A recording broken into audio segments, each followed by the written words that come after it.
So this should be read as the first example is placed at the default scene coordinates 0, 0. Simply because we did not call setPos. Well, the second is at 1010 after calling the setPos.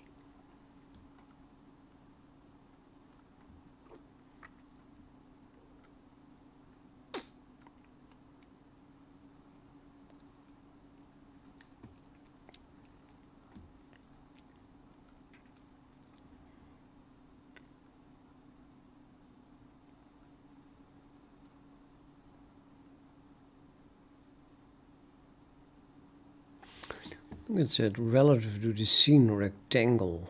I think I'm going to edit it. It kind of depends a bit on what follows though. Can edit this part and then the rest might be inconsistent.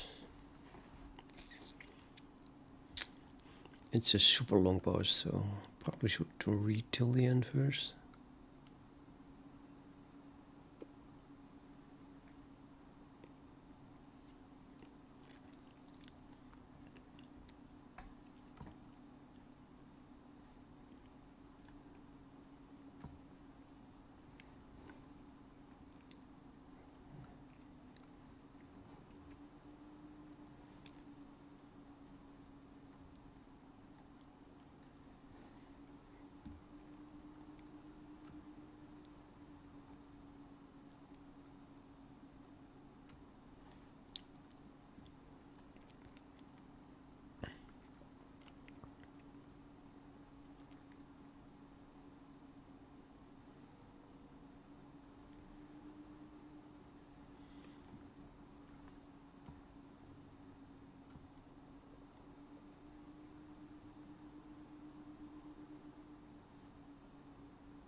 Yeah, Chris Christ.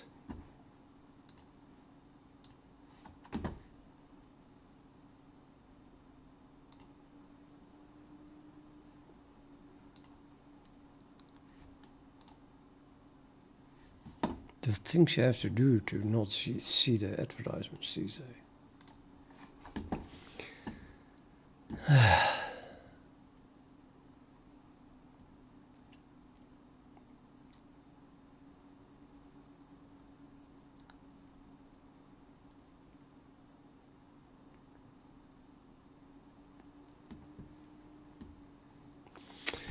Yeah, I'm editing this in a different window and stuff.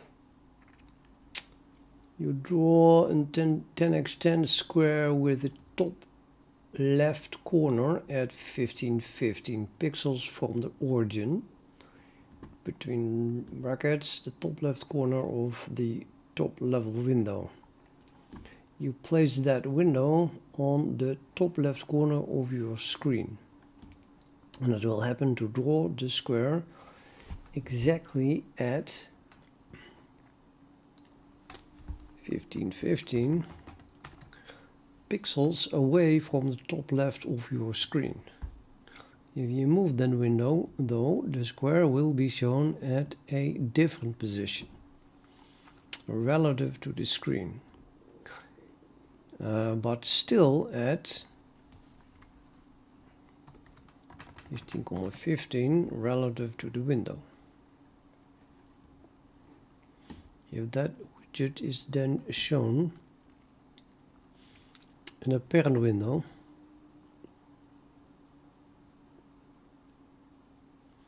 the concept will be the same with a further level. The window is aligned to the top left of the screen, and the widget is placed at 0, 0. You'll see again a 10x10 square shown 15 pixels from the top and left of the screen. If the widget is then moved within its parent, I think at, is moved at? Nah, moved to.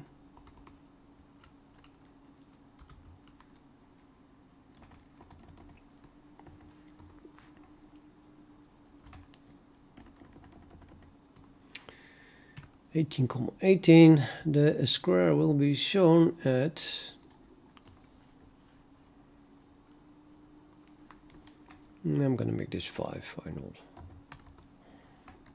5, 5. The square will be shown at 2020 of the top left corner of the screen. But if you move the window, then that will also change in screen coordinates. Still, in all these cases, the widget will always be drawing a 10x10 square at its own 15,15 coordinates.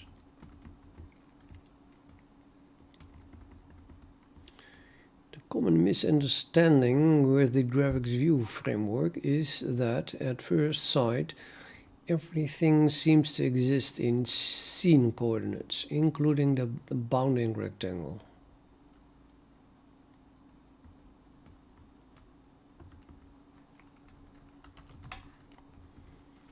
All this is because by default all items' positions are always initialized to 0, 0.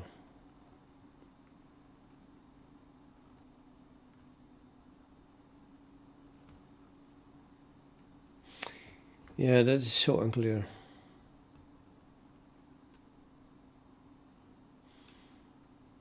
This is because by default all items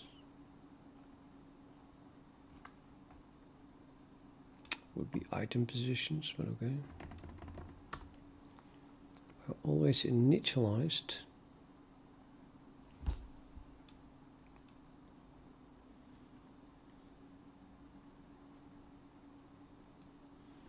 I guess something like to be relative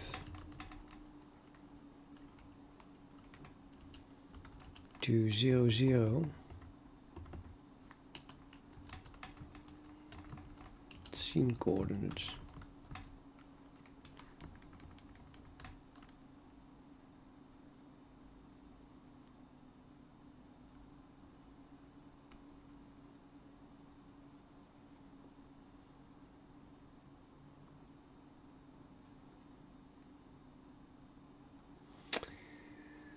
I'm going to remove the 0, 0. This is just initialized to be relative to the origin of the scene.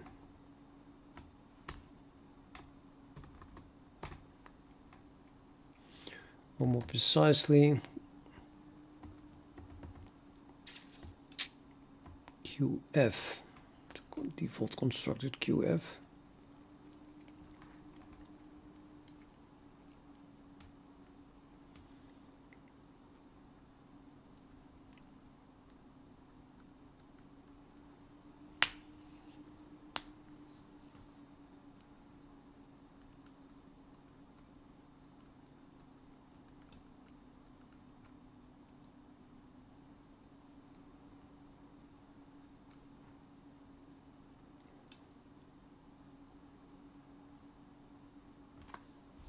No, let's remove always as well. All this is because by default all item positions are initialized to be relative to the origin of the scene.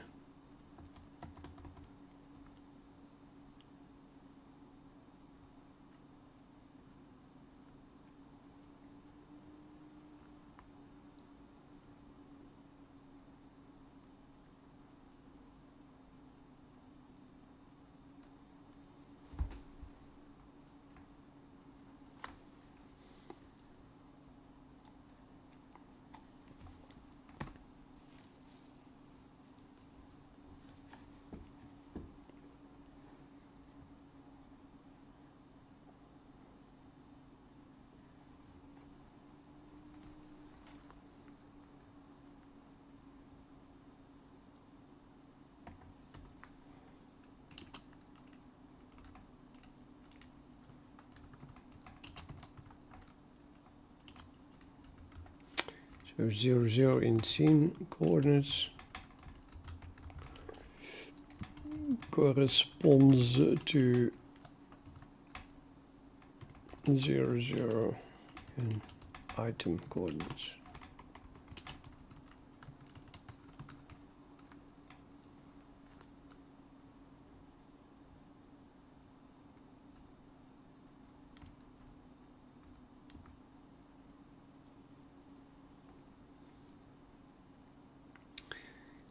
Corresponds to 0, 0 in the item coordinates.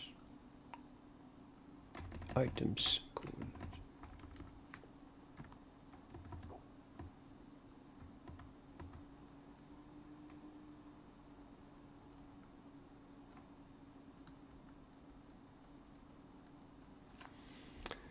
Let's move the window over here now. I'm not really looking there yet. But do I read it from here so I can immediately edit it?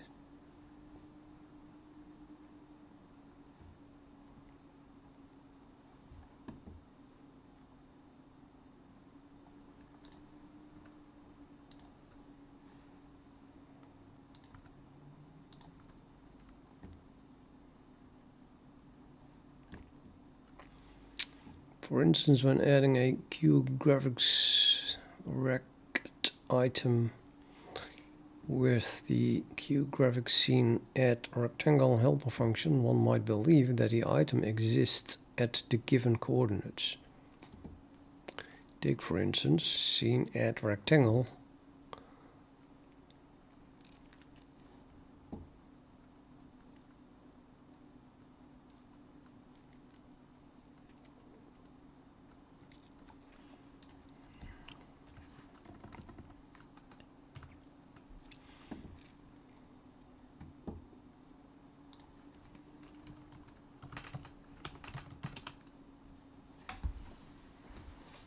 Example Take for instance this scene add rectangle, and now I'm going to change this as well. Oh, let's make this 15 again.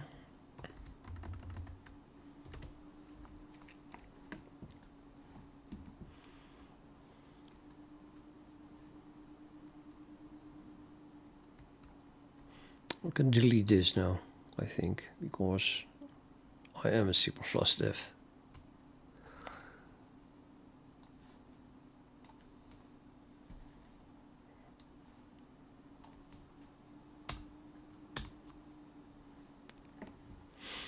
The above will show a rectangle at 1515.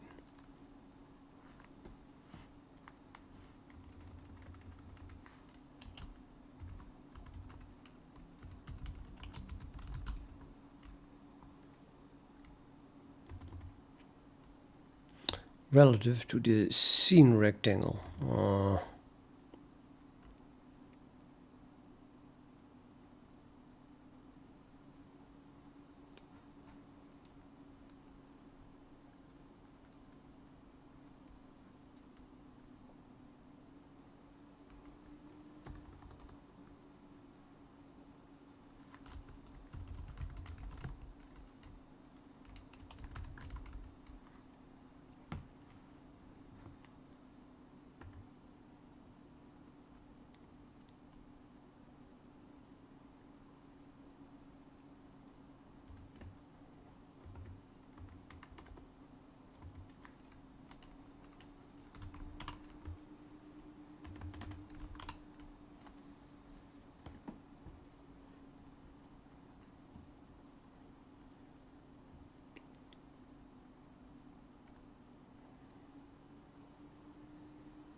What?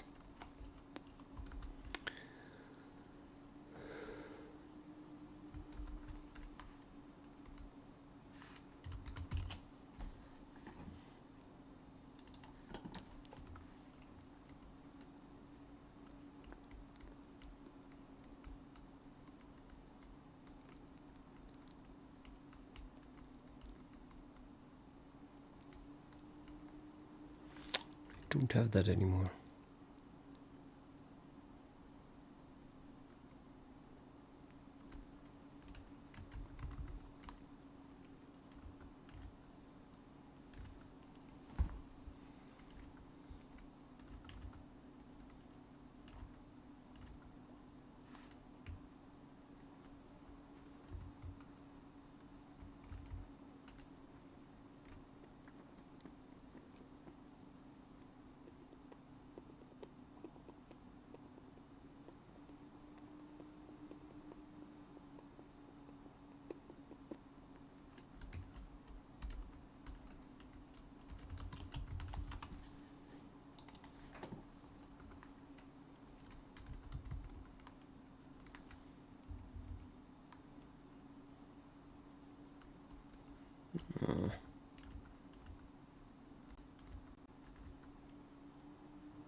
Your above will show exactly the same thing, but with two important differences. The first example is placed at the default 0, 0.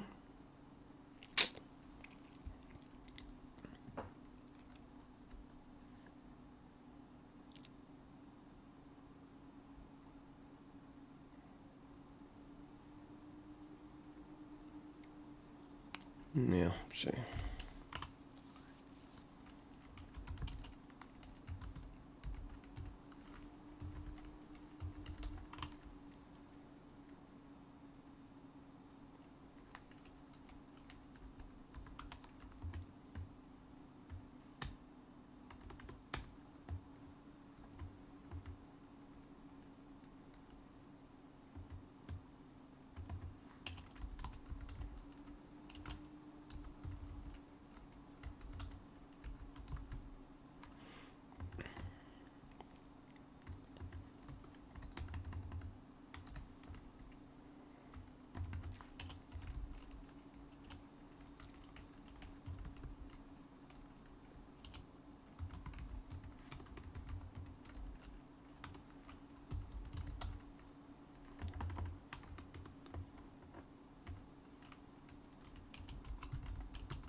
Python.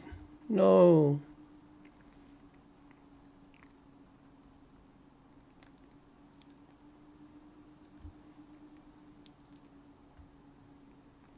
Yeah, this is now CPP, has become CPP.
Sorry, this was a size was 10. Oh.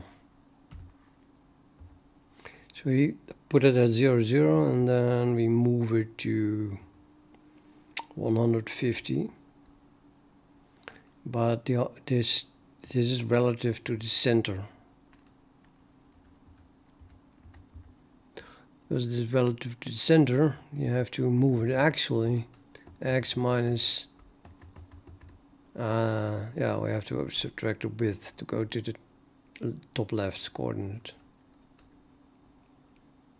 And half of the width and half of the height.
Yeah, I'm botched this. This is not just like that.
This is of course centered at size divided by 2.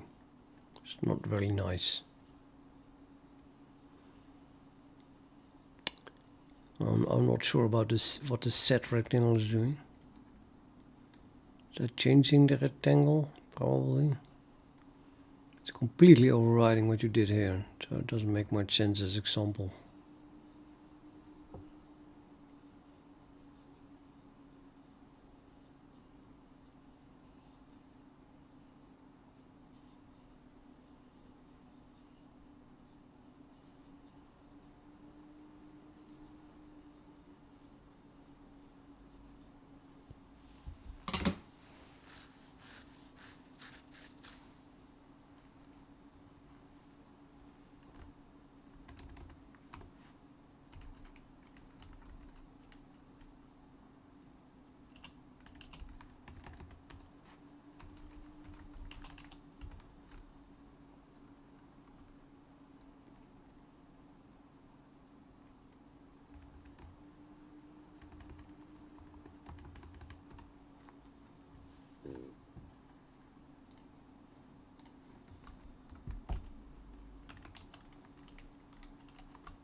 So this is still the same.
intersect.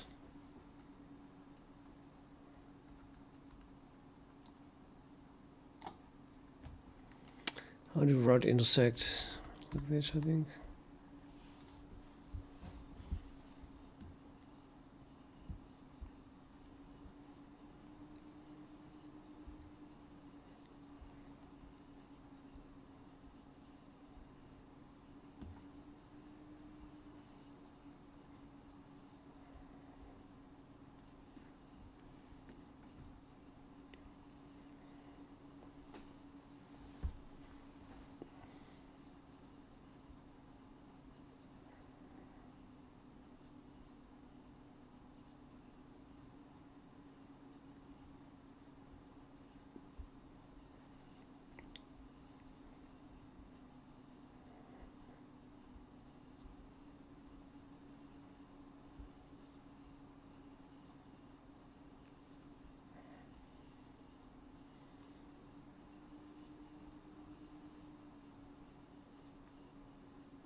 Okay, so far so good.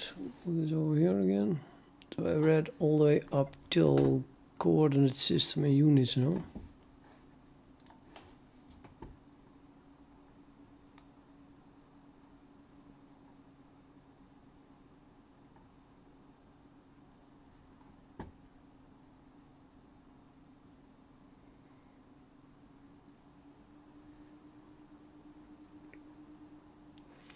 What do we get after that? After that we get final notes and further reading. We're almost done. I think I'm going to finish it. Let's finish it. It's almost done. Then I can save this.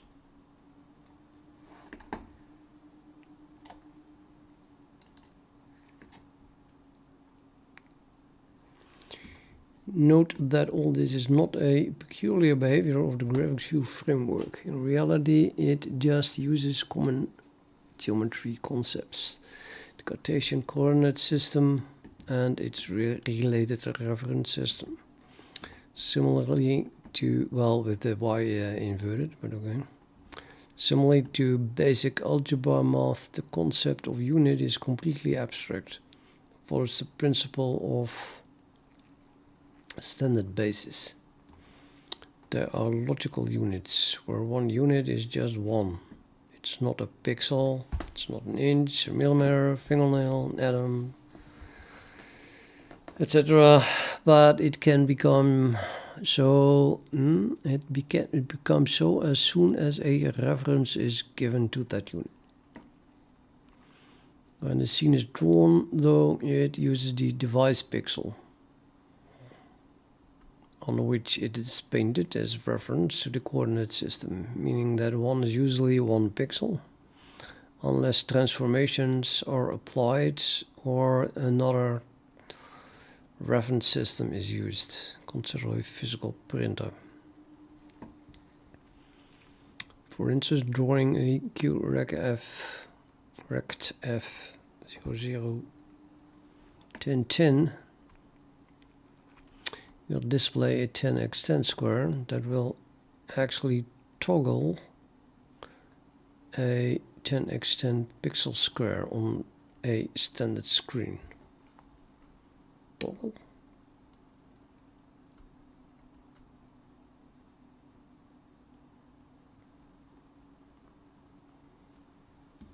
Yeah, okay. If the screen uses a high DPI, it will look the same as in a screen with the same physical size. But many more pixels will actually be used.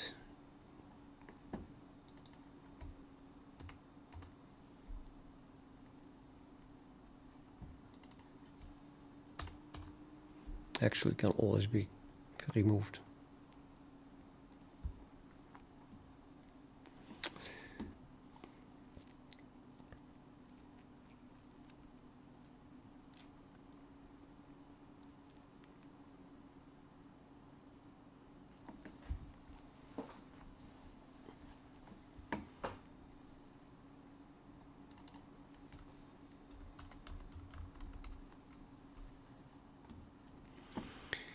If any transformation is applied, though, for instance, by using fit in view,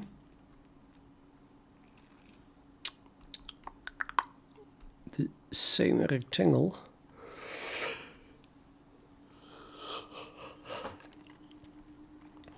may be much larger or smaller in pixel size, yet it will still be a 10x10 square in logical coordinates.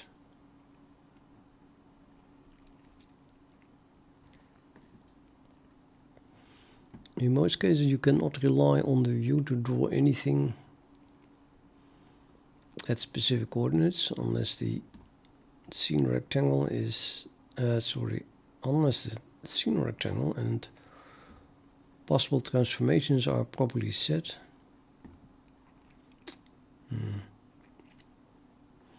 Stock mentioned above report.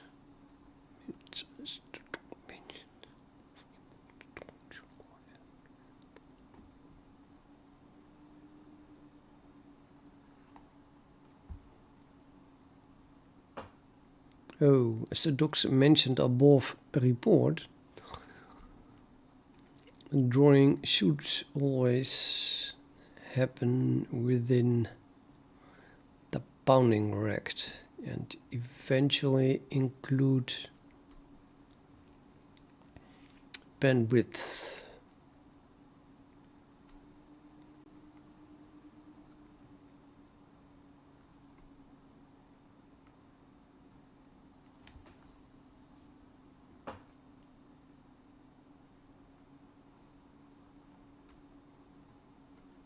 Yeah, I'm gonna make it even, I think.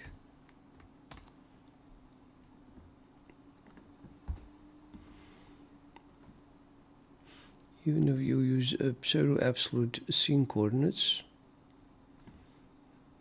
You shall always consider that any geometry used within the context of an item is still in local coordinates.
It's super bad grammar here.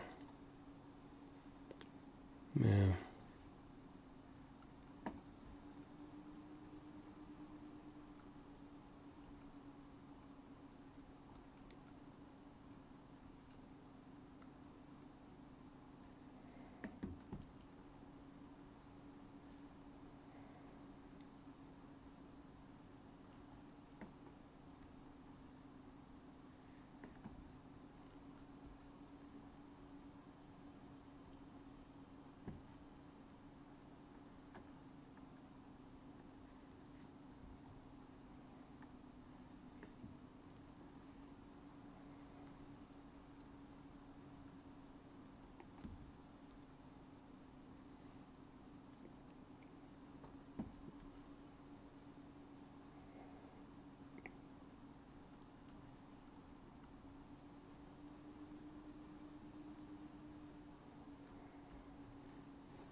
That is not true.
Yeah, well, I didn't change that much here.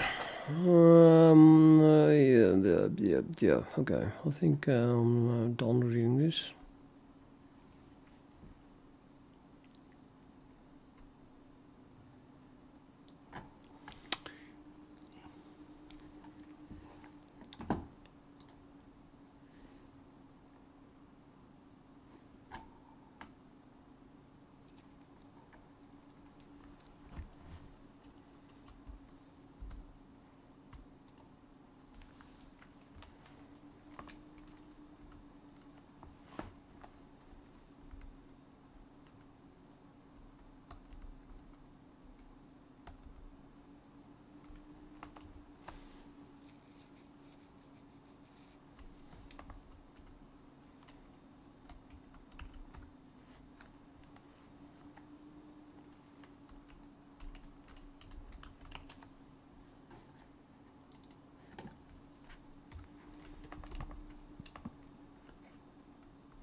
Oh, I'm still having it thinking. Ugh.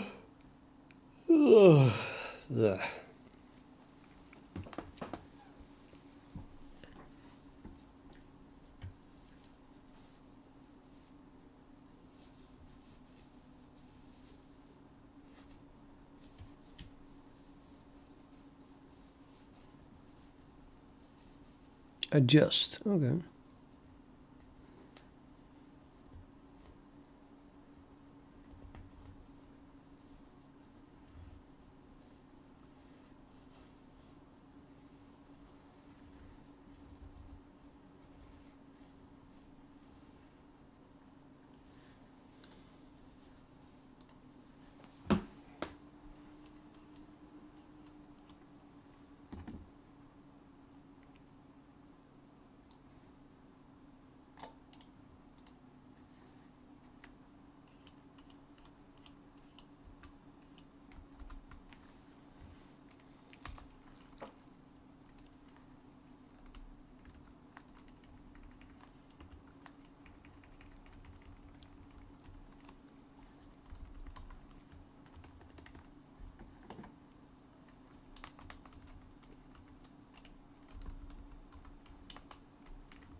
Yeah, I need to change the scale.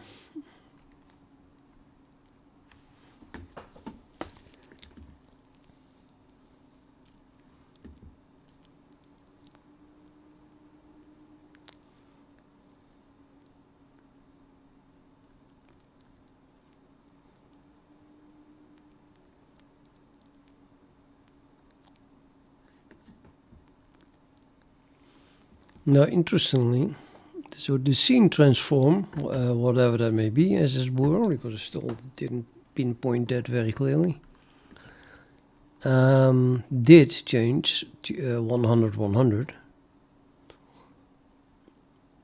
as the translation of that transform changed to 100 100, and we did set that using set pos. So probably there's a way to change this scale here by using on the same object set scale or something like that. So let's just find it. I think. So I did somewhere a get pos. No, I did not. Oh, this get pos. Set pos. Yep.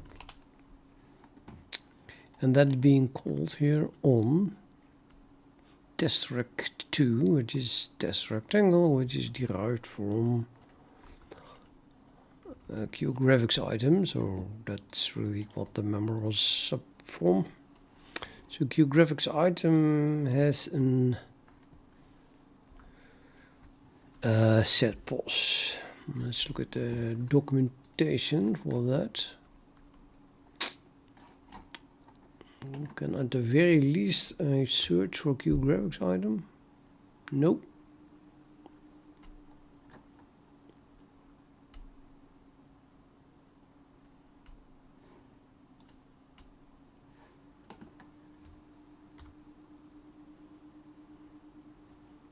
There is no search. Seriously. Well, not a search that works.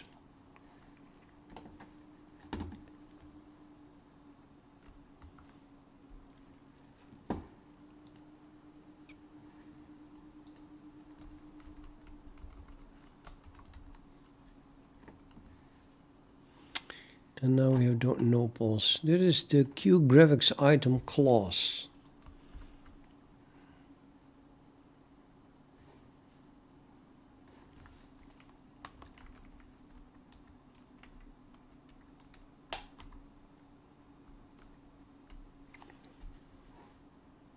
Set pos. Did I do it again?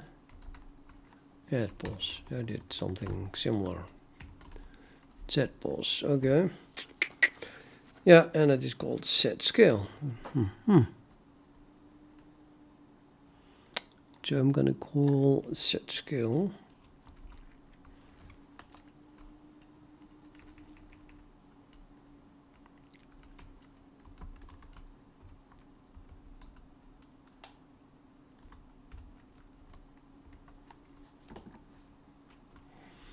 And let's set scale to 1.2. 1.2. And then see what happens.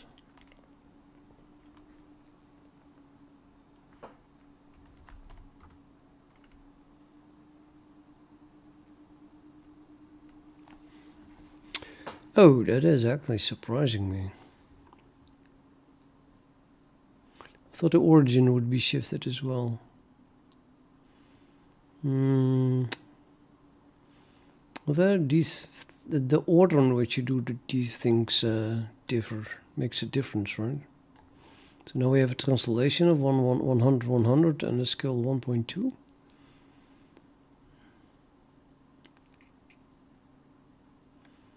See that all the painter transforms already have that. These are really a accumulation of stuff below it, I suppose.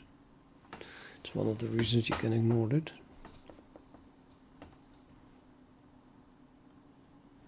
This is just oops, damn it, man, what the hell. This is the same as that one.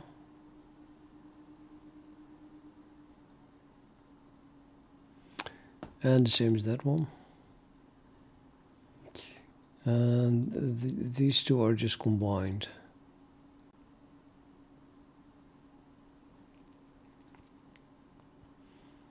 To get that one and the others. And these are still at the identity.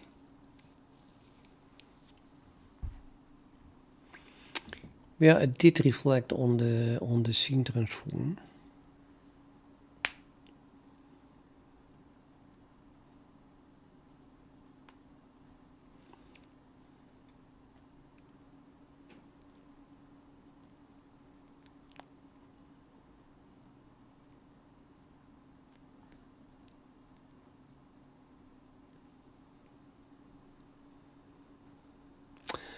Oh, wait a minute. No, this one is the one that has the... I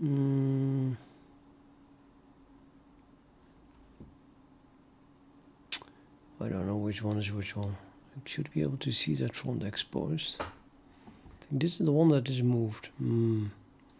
This is the one with the origin far away. So yeah. No, I don't know. I thought the origin would shift as well. Oh no, it's at 0, 0, sorry.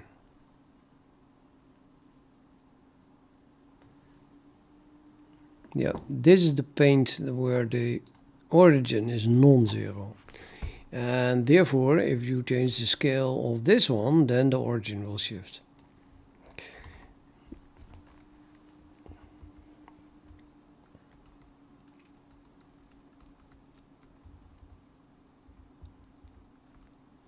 So it does make sense.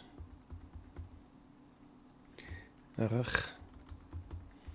want to have the dashboard item.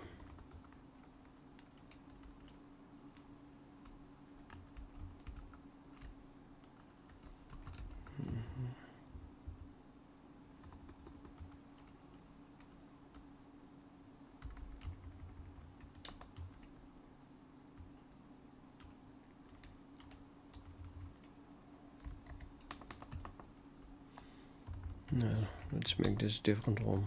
This one as well. So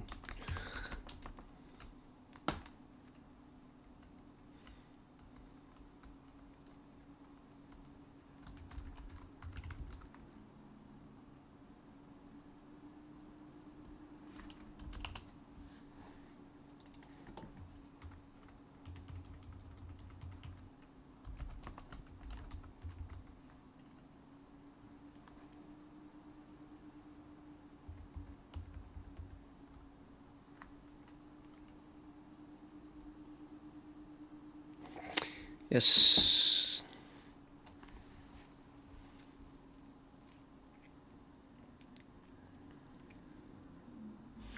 So now this one, they're not on top of each other, of course, because this one's larger.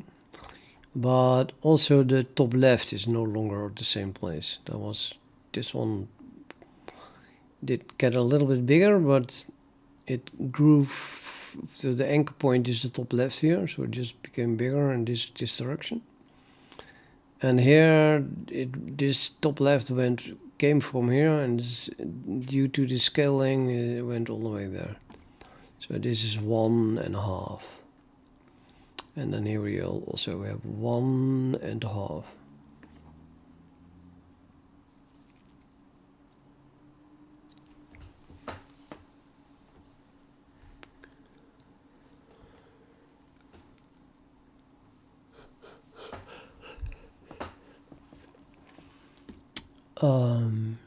Yeah.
think that this device transform here, that is, see, that is the same here as the viewport transform. Well, in this case, it's 100 larger, both of them, which exactly then gives us the arrow from here to there. So the device transform is what I should use, I think.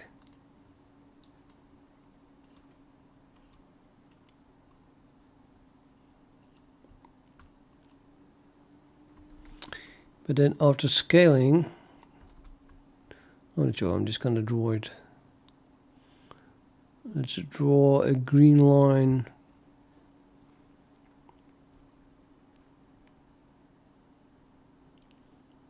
Yeah, any transform is only relative to the origins. So I'm going to draw a line from the origin in the opposite direction of that one.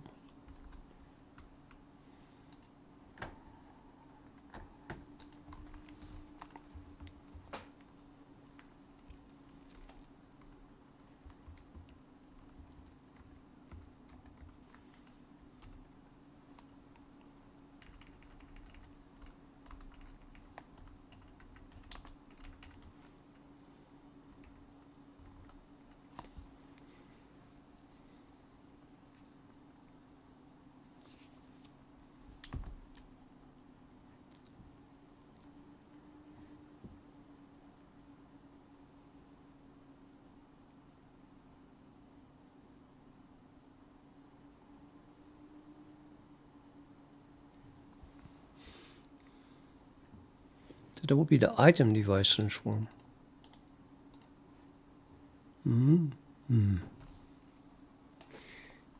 Yeah, well, okay.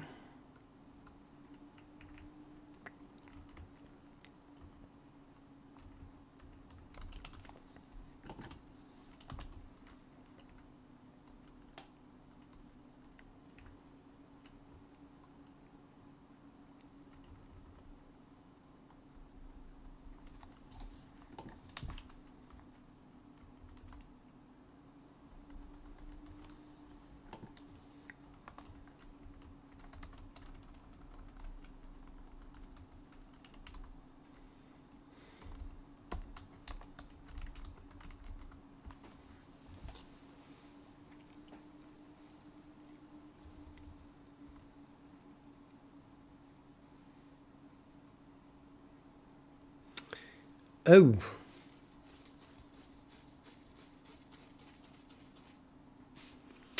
What the hell? There's no green line at all.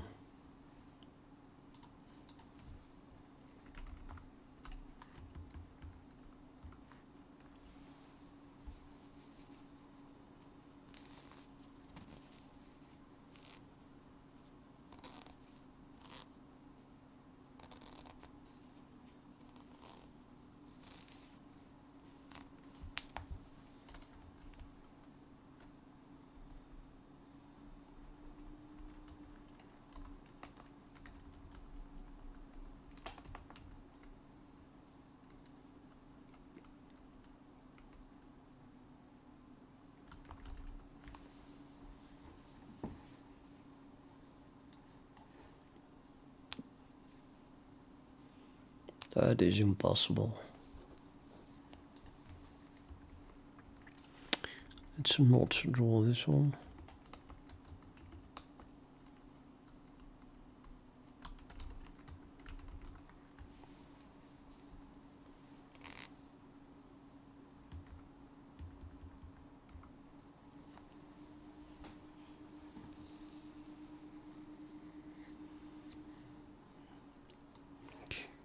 Okay. No, I don't know what happened. Try not to draw this one. It's like it didn't compile it at all. Still running the old one. No, make is finished. What? I'm changing the wrong paint? No. This is what item? This is the Oh yeah, I am taking the wrong paint. Ugh. Test item is not even used.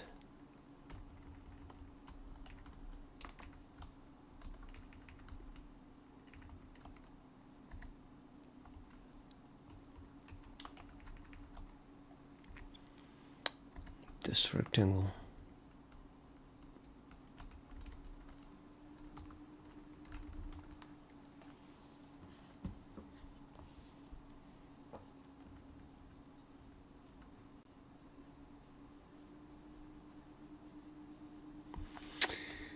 Much better, right. There is the viewport origin, I guess.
No, that's weird. Why is it calling a bounding rectangle on the map from scene? It should already be a rectangle then. This is the scene rectangle. Yeah,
well, I guess it returns a polygon.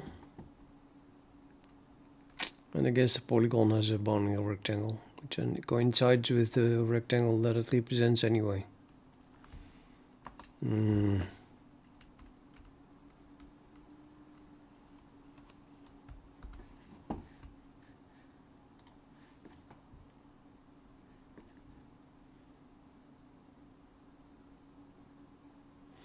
I'd rather just draw the polygon. So the painter should have a draw polygon maybe?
Great, great, great, great. Yeah, I think that this is, well, this is what I expected, hoped for, I don't know.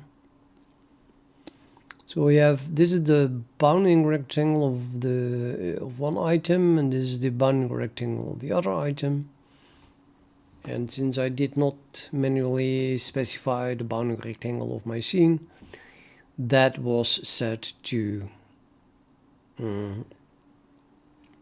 yeah, the union of the item bounding rectangles. So it exactly encloses it.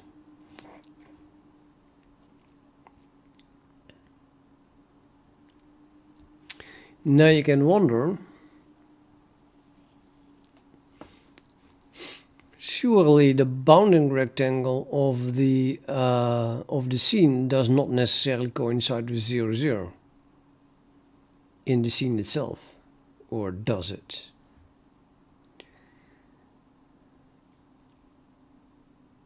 I think the answer is,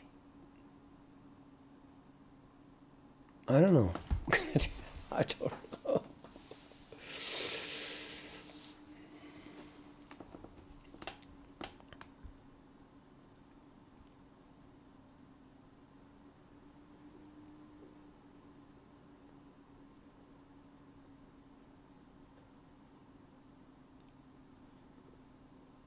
Suppose it is. It would not be 0, 0 if all my items are shifted a little bit.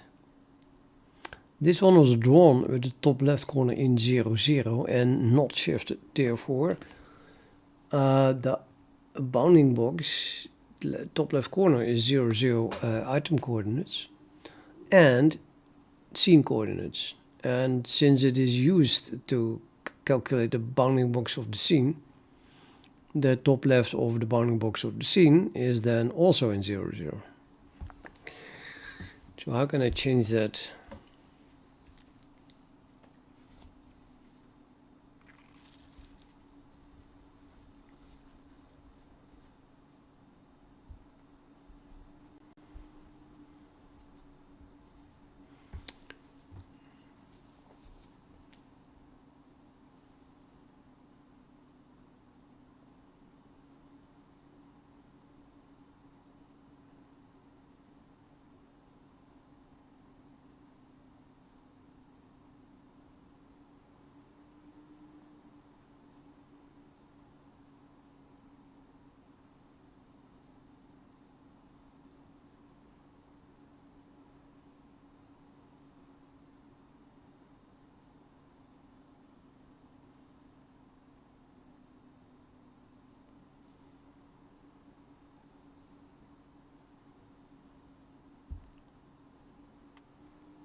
I think it does not make sense to draw this line here, because there is absolutely nothing special about this point. This line should be drawn here. However, this point also does not. This is the origin of the item, of this item.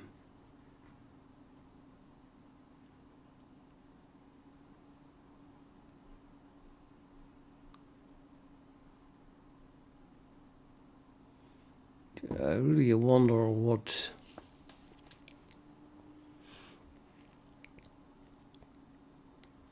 Well, this item was moved. Okay, we moved the coordinate system of the item coordinate system of this square from here to there. So at least then this point still has some kind of meaning.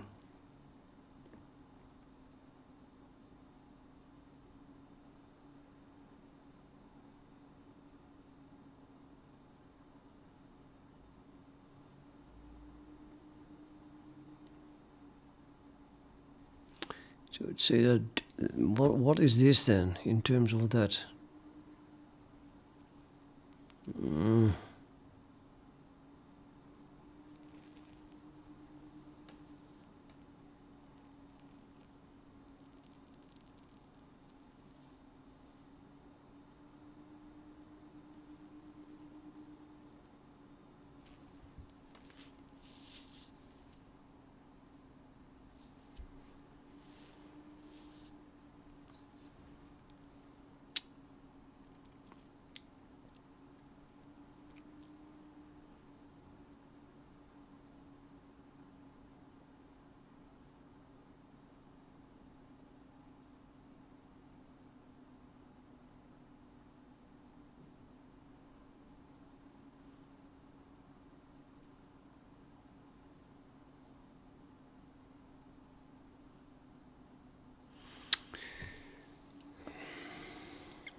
Better. This thing has to be scaled with the scale as well.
Yeah, let's divide it.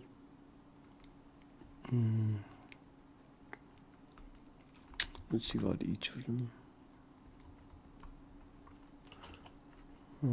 Like that is necessary.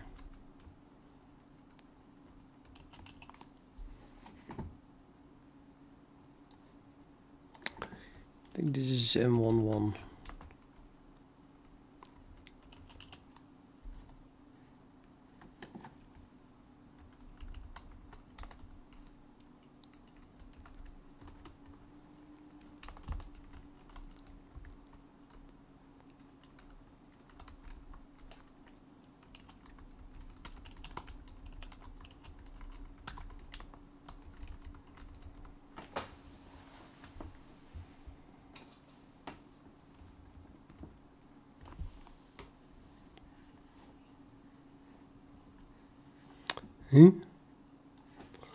What went wrong? It's still drawing it till there. That's impossible. Oh, the scale is 1. What? Then no. Why? Huh? No, the scale is not 1. Scale, both scales are different. Surely, if I divide it by 1.2, the line should get shorter.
Yeah, I'm an idiot. I am a complete idiot.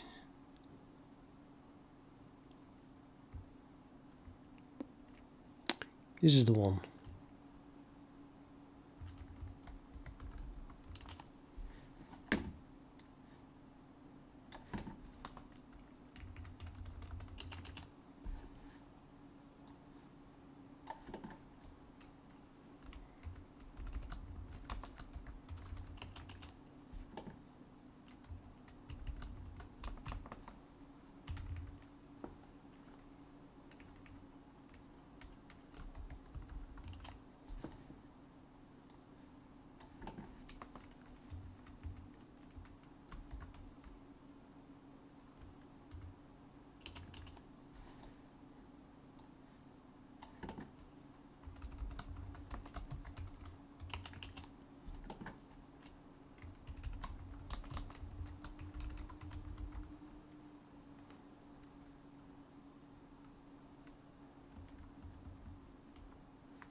Right.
Well.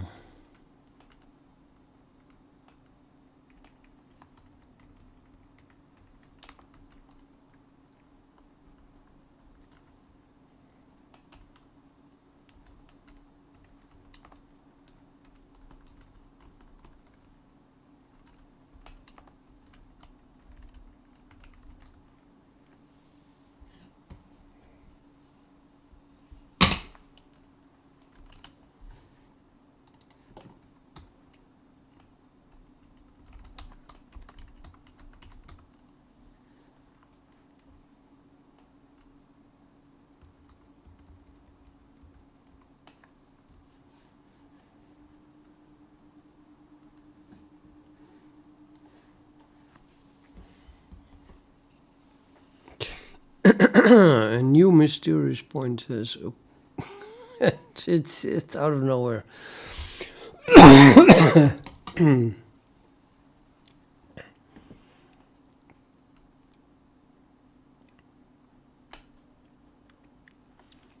And the red rectangle obviously still encompasses the two white rectangles, but why is my origin still here? What the hell, man? This is impossible.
Oh, because yeah, never mind. The square itself is drawn at 0, 0.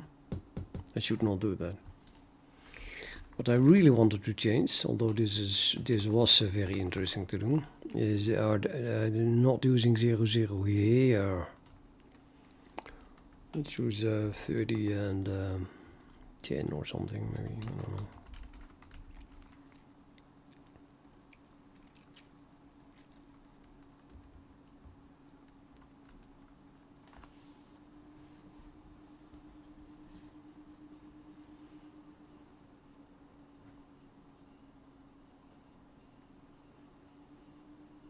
Yeah. Although I don't want the width to be totally determined by. Let's make the width of this thing smaller. I can just make it totally smaller. Say 3/4, but then using that point. Yeah, which one is it? This one? I think I want to make this one 60 then. And move it 20, right? Or was it this one? I don't know.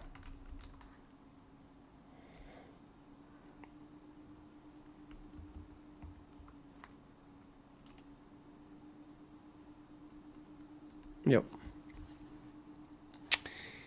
Well, very, very interesting. Everything is visible.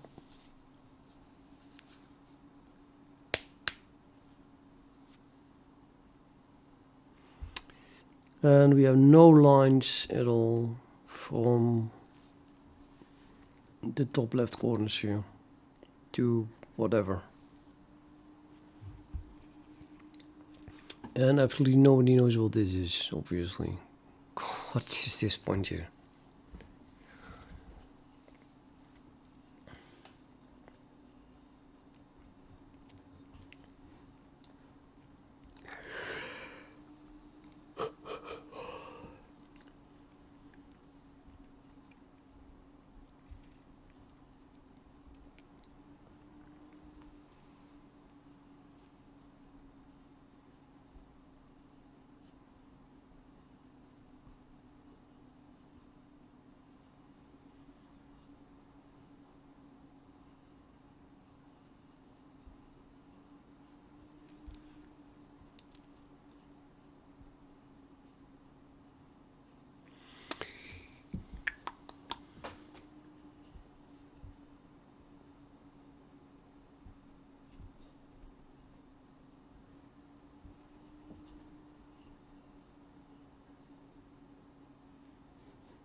Yeah, do I need this? Because it's floating.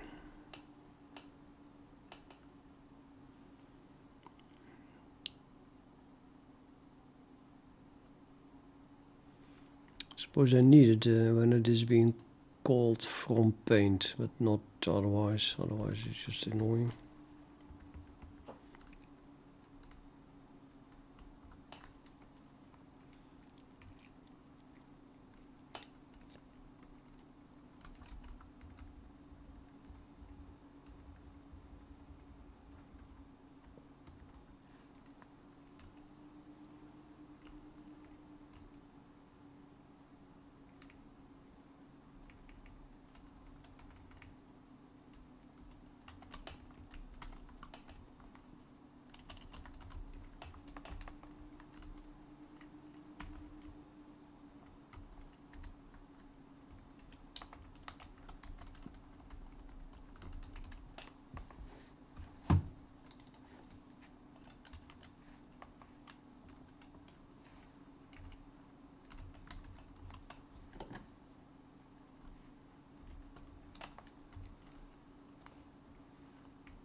Good.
Okay, so the I can draw a line from here to there.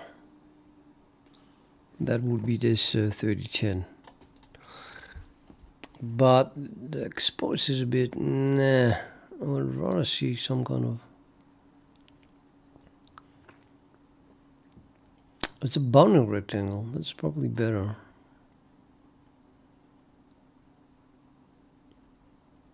Yeah, see, the expose is the same as the...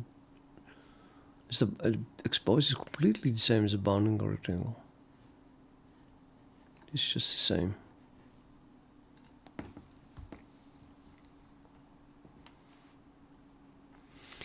The bounding rectangle is... This is the top left. Bounding rectangle is what I draw. Just abusing it immediately. So the white thing is both the bounding rectangle and being drawn of each item. And since the bounding rectangle has a top left that is non-zero, we can draw a line from the origin to the top left. All in item coordinates, so it's simply a line from 0, 0 to there. And then we know, well, then it's slightly more clear which square belongs to which origin. You have two origins here. Or I could draw them both with a different color. Let's say this one in purple, and then that one in purple, and then this one in white, and that one in white, or something like that.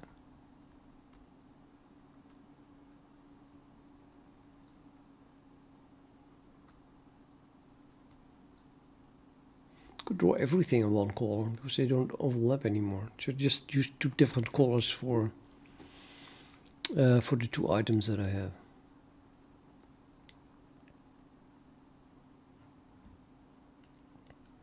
And then make an item draggable. That would be cool. You just pick it up and then move it a bit. See what happens. Okay. Maybe those lines are not really necessary. The only thing that's necessary is that I know what the origin is. So yeah, let's give these origins a different color. Let's just use one color for, I mean, square, yeah. Maybe these two should have different colors, but it's also kind of clear which is which. I mean, this one is just connected to that point, and this one is not. No. Okay, so let's say I'm going to change this into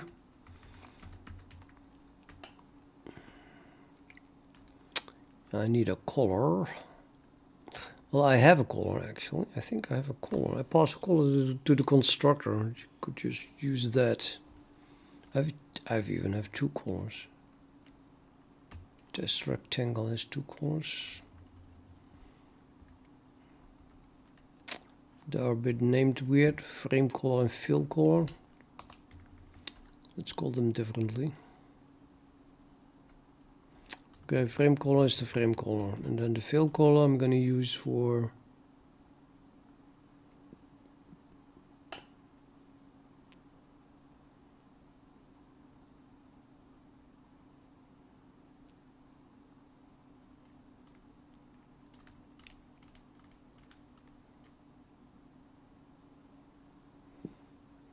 translations and just translations, transformations basically. Let's call this transform color.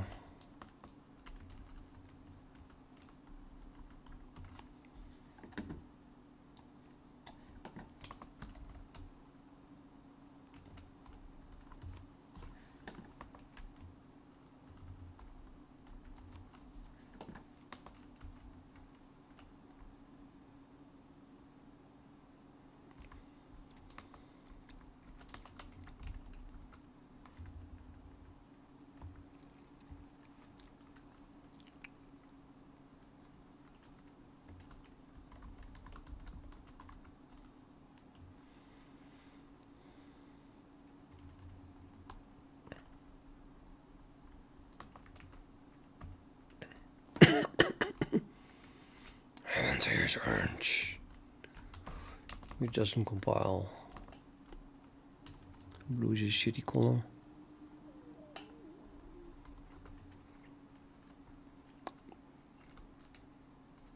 Purple.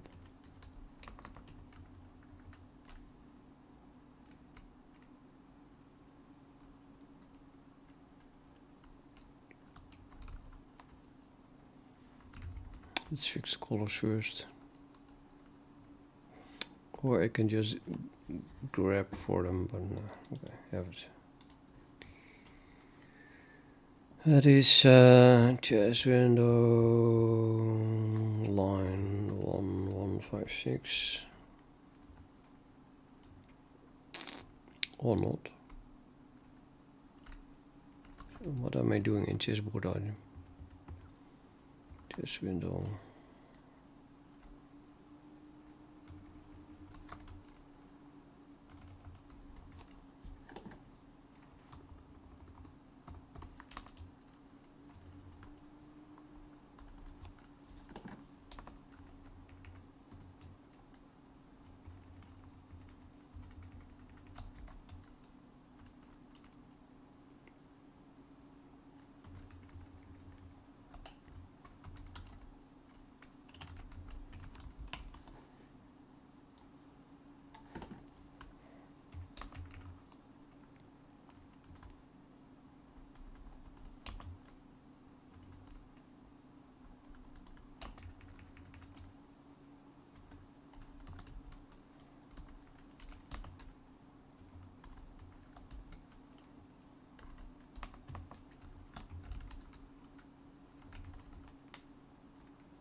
Set pin, set pin, set pin. I suppose that's not changing then.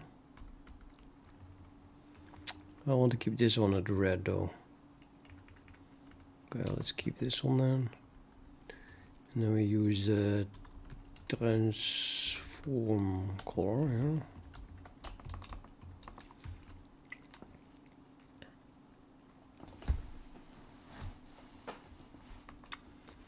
And I'm editing the wrong thing again or not? Yeah, this is test item.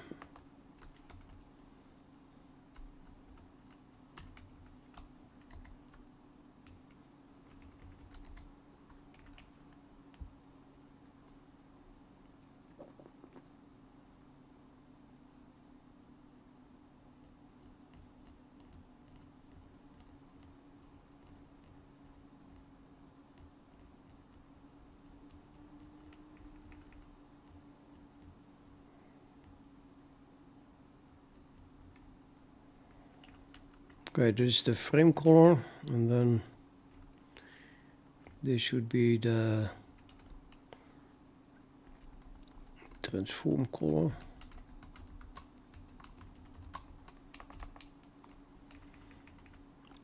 And this also.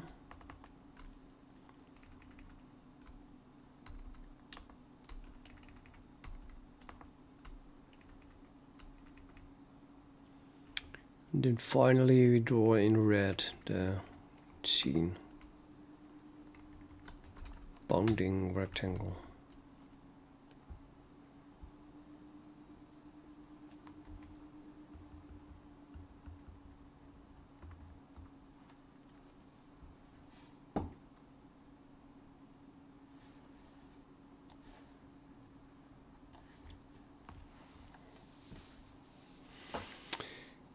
Okay, cool, and I still don't know which belongs to which. Great.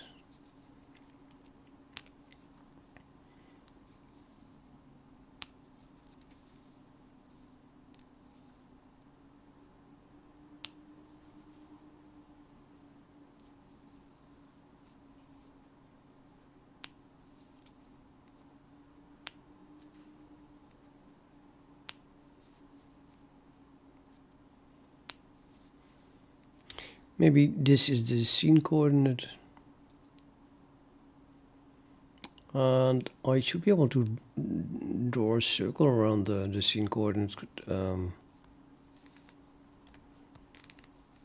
the origin in scene coordinates, because I can also draw the bounding box of the scene coordinates. So we know how that works. But first, yeah.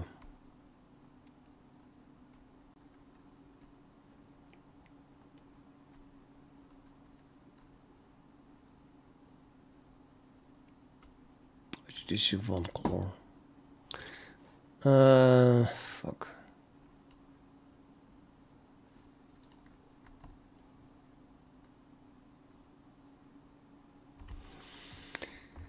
This is more a matter of having no memory, so let's do. Let's edit it here and just use twice the same color.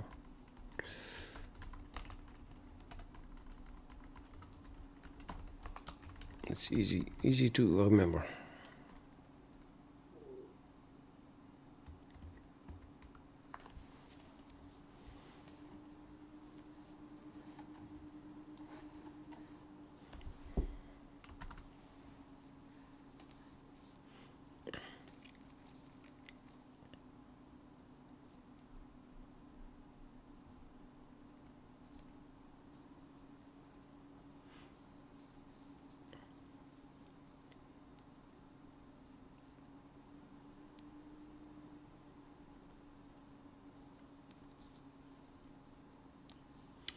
This line is a 1 pixel. This one looks like 1 pixel. This line does definitely not look 1 pixel. How did that happen?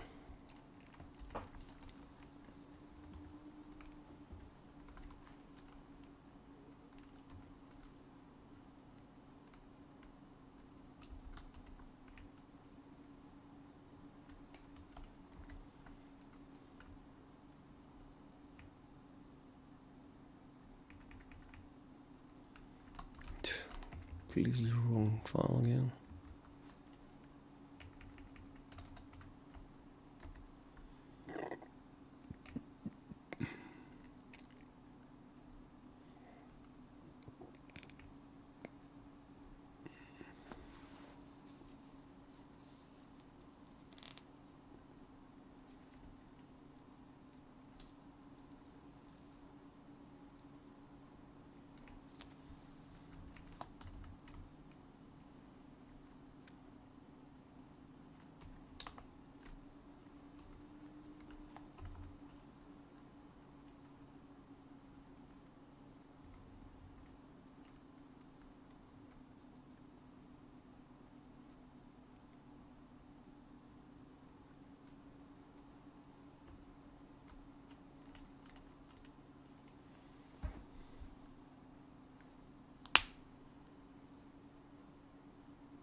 No.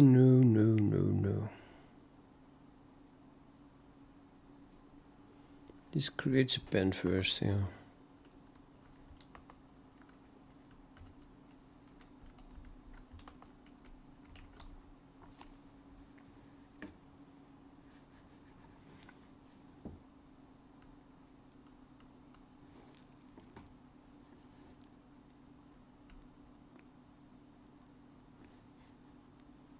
Is there not a set pen width or something?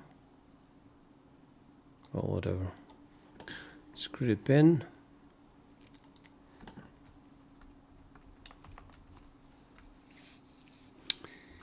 And then set the width to 0.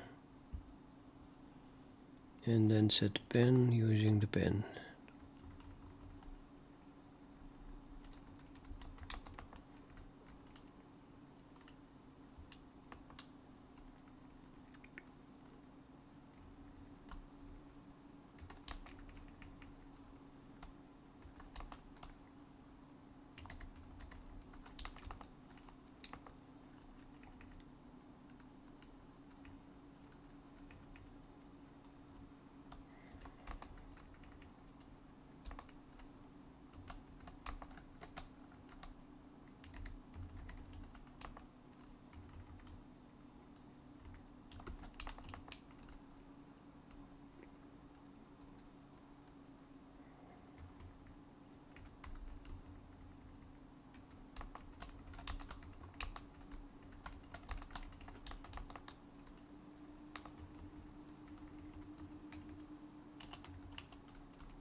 Yeah, these lines really should be drawn here.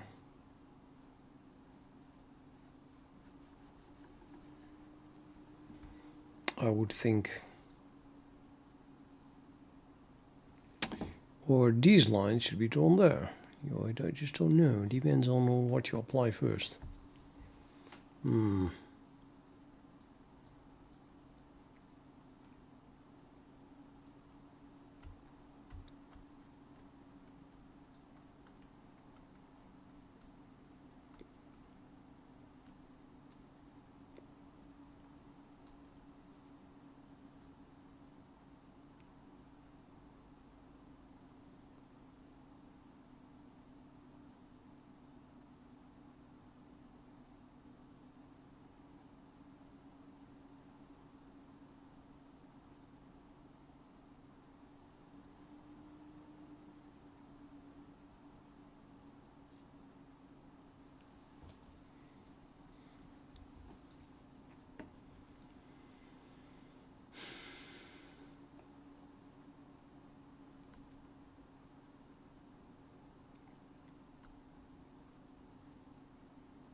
I once designed a way to think about coordinate transformations. My discovery back then, I now remember, was that understanding completely stands or falls with the correct naming of the variables.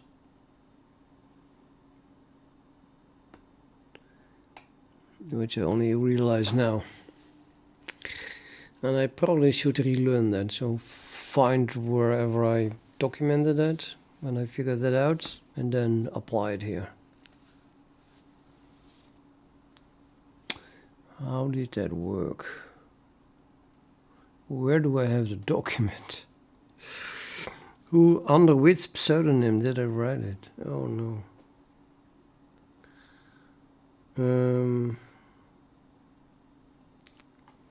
I think it was just a lyric. And what was the title?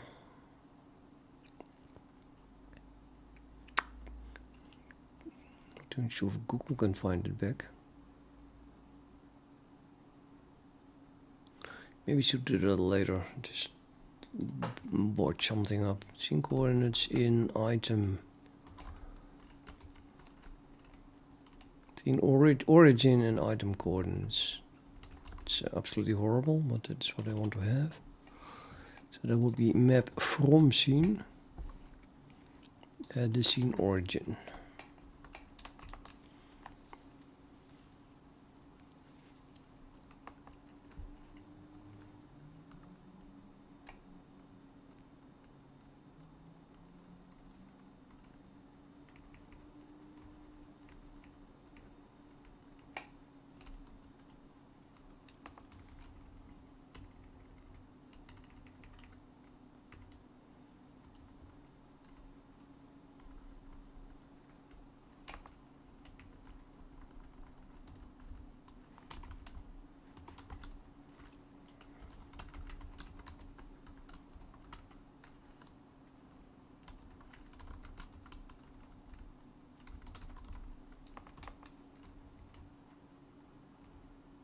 Scene rectangle is called here. No. Okay, bounding box is rectangle, so scene rectangle.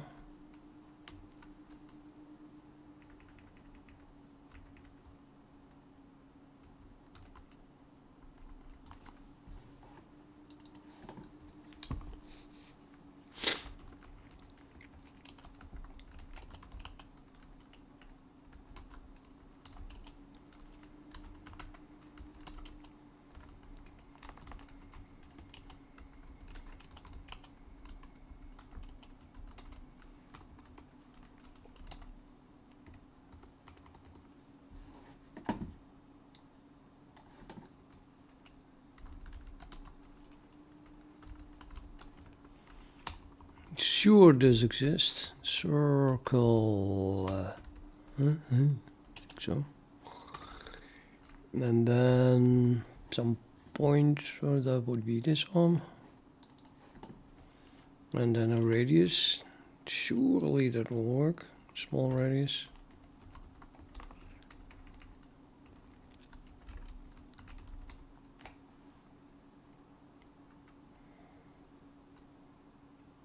Nope. No draw circle.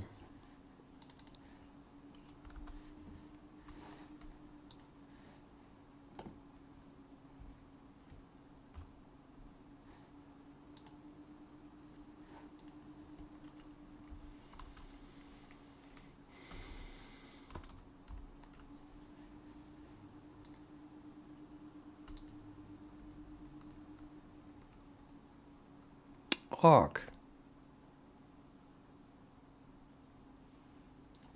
You can only draw arcs or ellipses.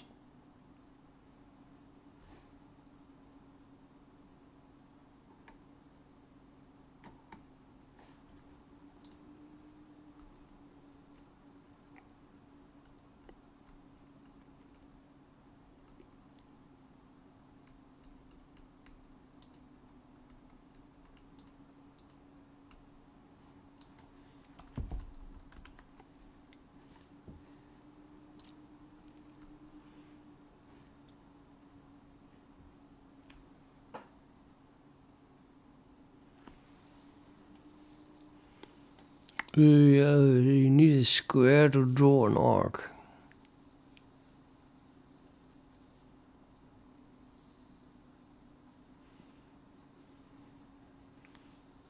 Rectangle.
Just draw ellipse. Okay. Just twice the same radius.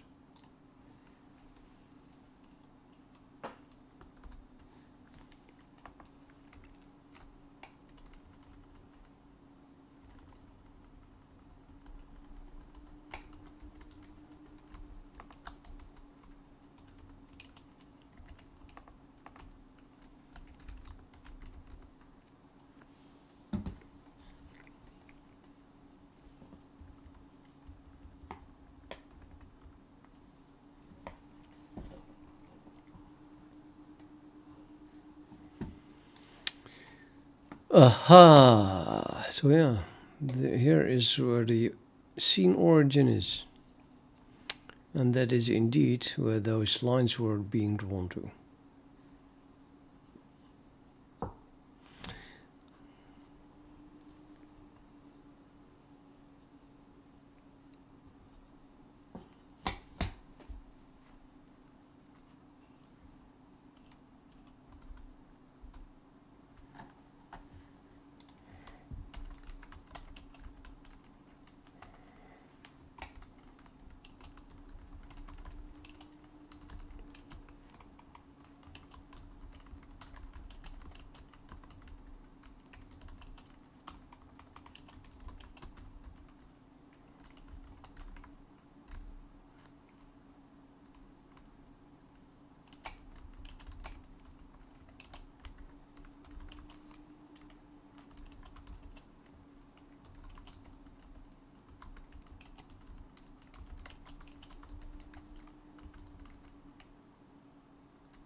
Yeah, the scene is in the middle. That's what I thought.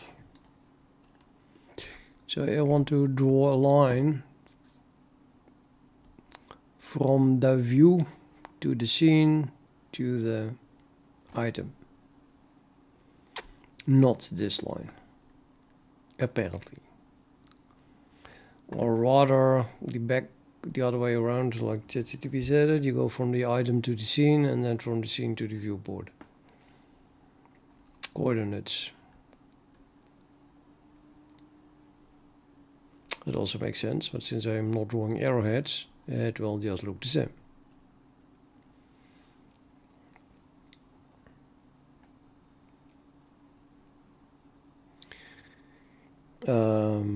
Now I know this is 0, 0 in view coordinates. This is 0, 0 in scene coordinates. And this is 0, 0 in item coordinates.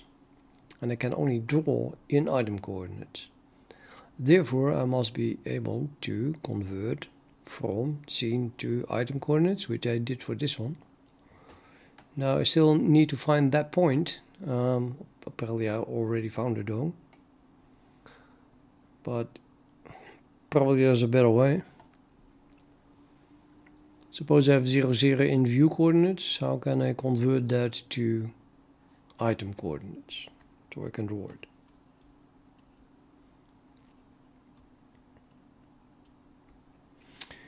Or I can just use this transform, which exists anyway, so why not?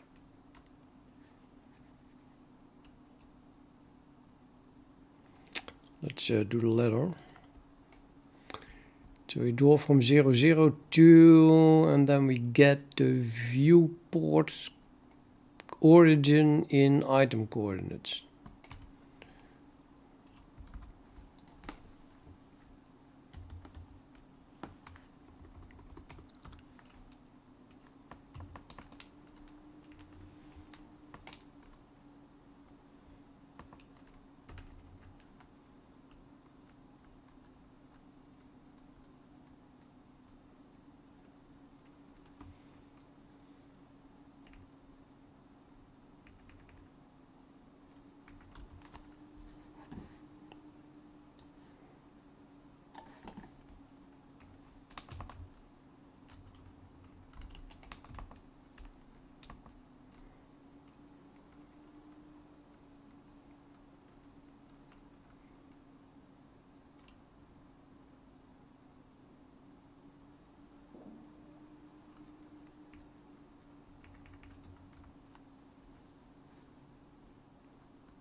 I don't know, I don't like port though, but it did be called the scene view at some point. Very confusing.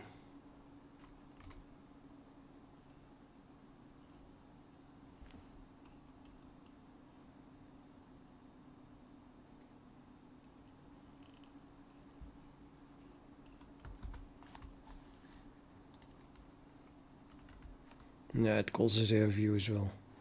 I think I'm going to draw port.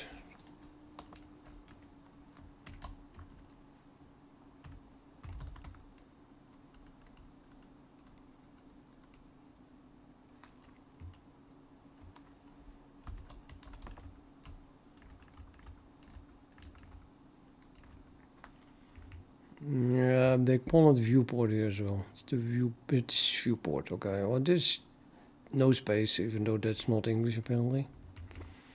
According to my dictionary anyway. Maybe it is English. Viewport.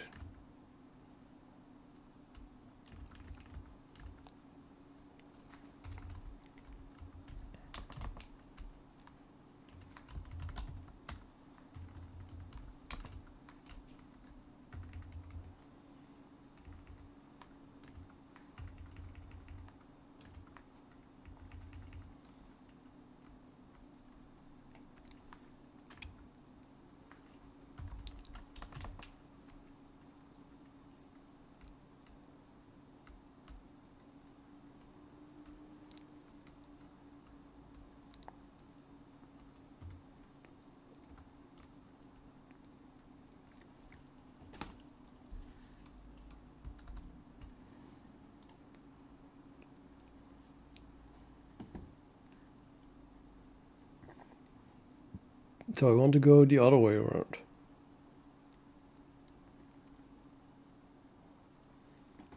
From... no.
Where the view is, hopefully.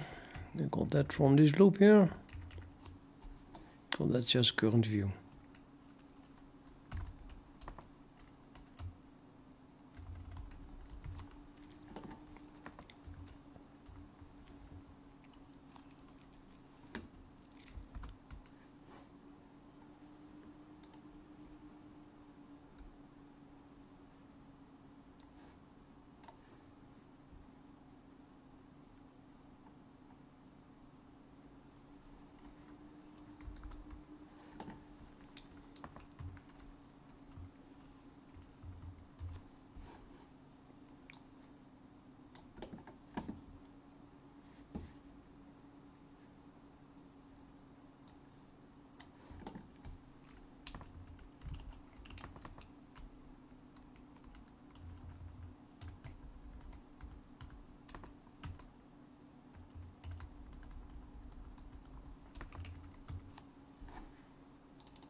So don't draw any of these lines, seriously.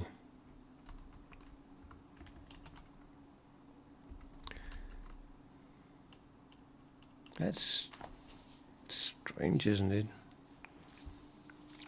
Don't they want to show transforms?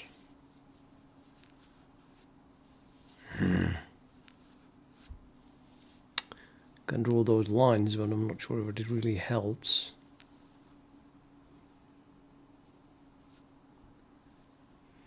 If I don't know how the transforms worked.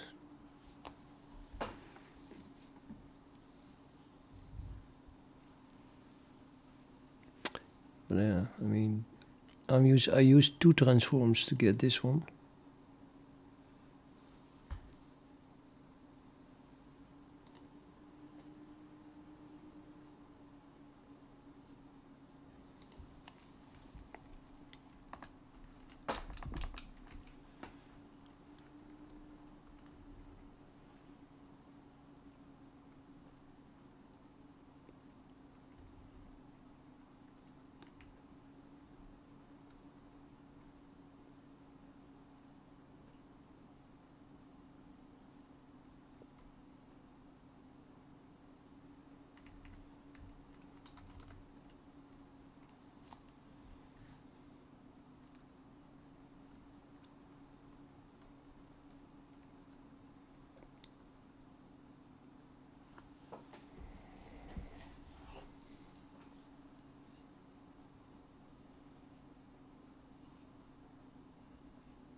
Yeah, here we have a transform between scene and an item coordinate.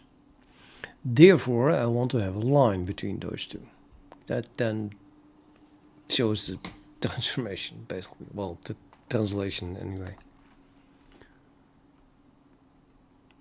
And actually also the scale, because yeah, it's the whole transform, but then applied on a single point.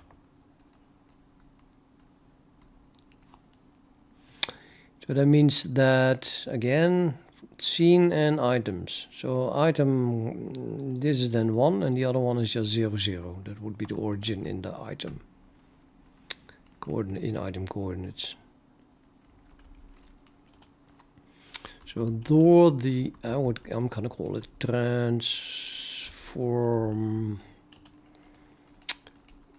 between, yeah, nah. Okay, let's do this direction. Actually what he called here. So that is transform from scene to item. And that there must be a line. Painter, draw a line.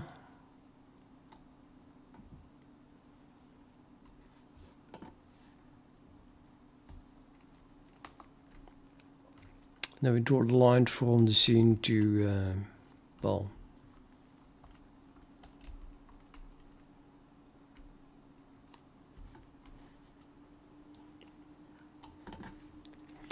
to the item origin.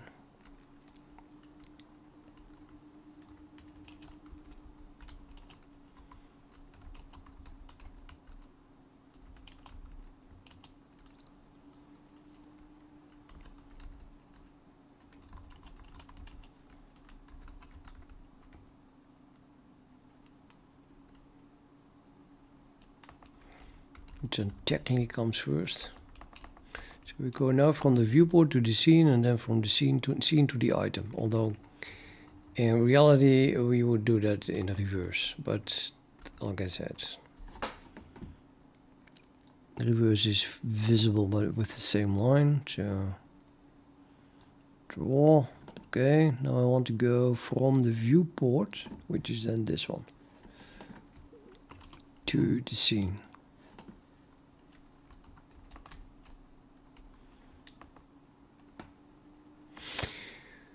And the color, I've effed up the color in the meantime, I think, because yeah, I just set another pen on the painter.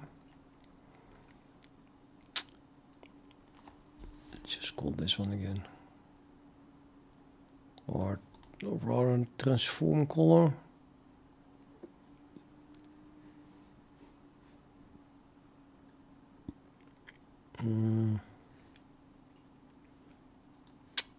just call this one. The colors are the same, but I guess this is definitely about transform.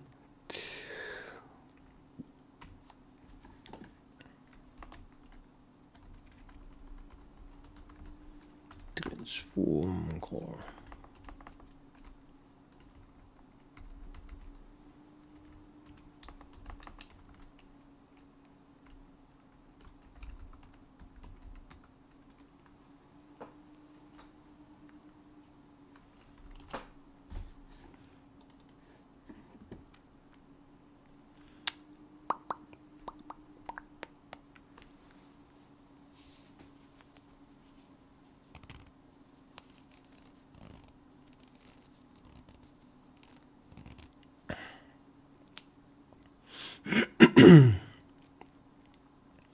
Must be a Q point.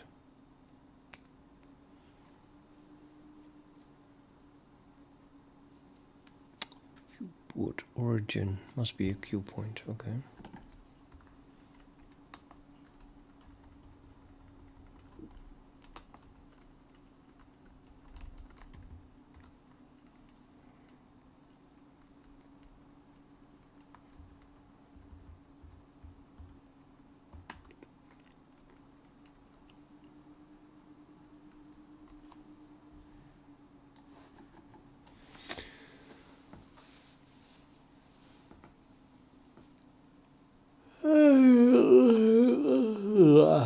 Okay.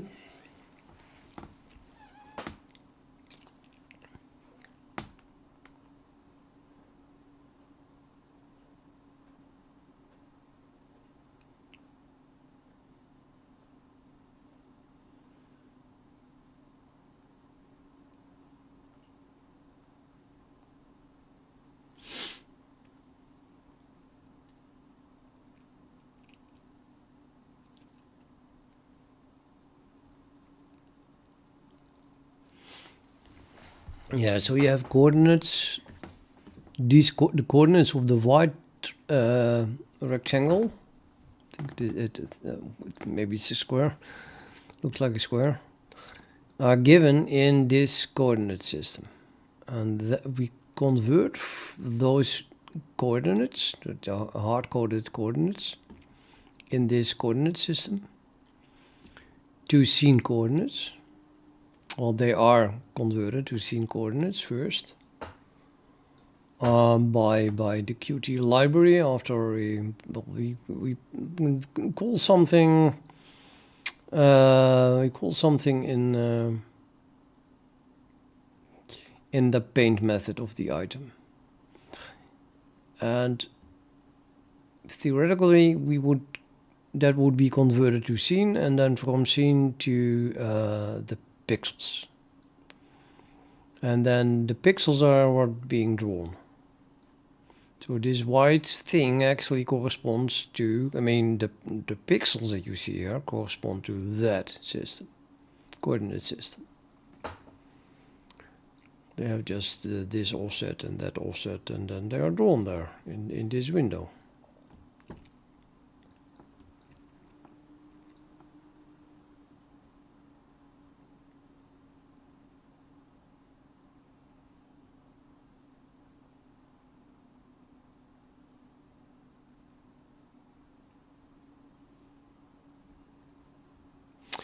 But of course, that transformation happens in one step, because it's just a multiplication with some matrix. So we go straight from here to there. And that is that one line that we have. That would be from item to viewport.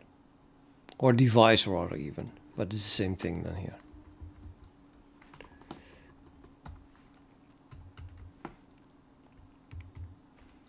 I would say that this one.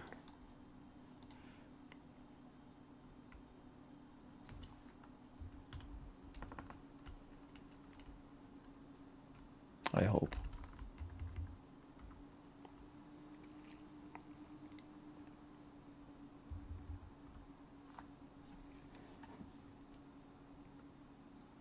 Yes. So it goes from item to viewport or device. That is the same thing, viewport and device.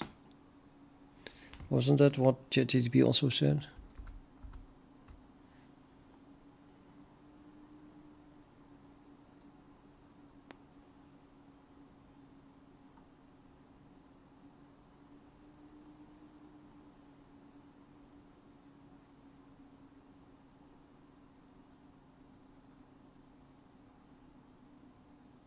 Yeah. View/device. No, that's basically the same thing.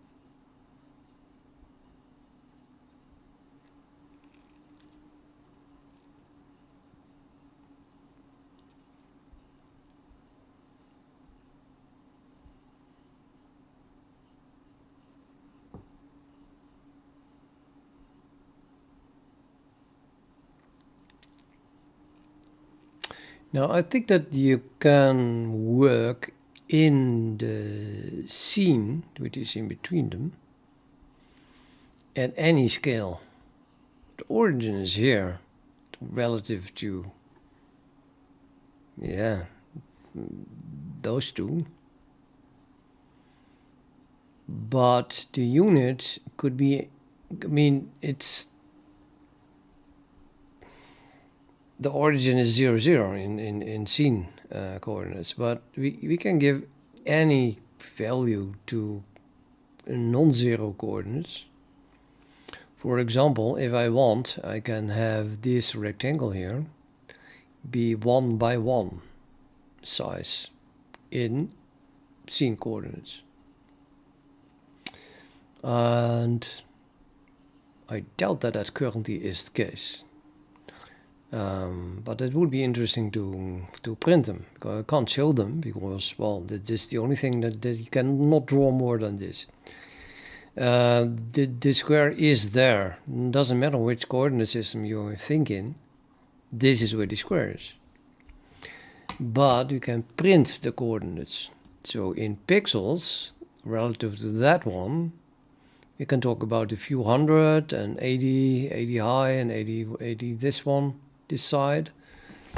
And I think in the item space, it's a little bit different because I have a scaling factor between them, 1.2 and 1.5 respectively. Although I'm not really sure if that is between the viewport or between the scene. And I think the other one is then still an identity matrix. So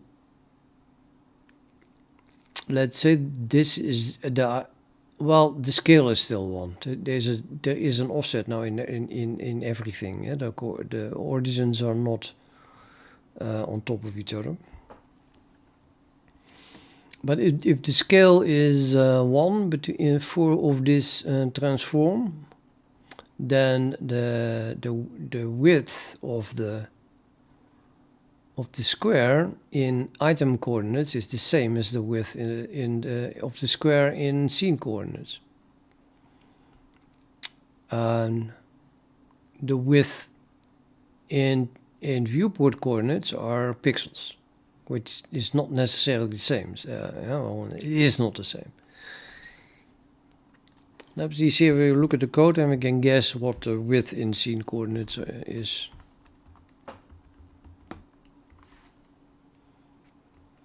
So the actual rectangle that is being drawn is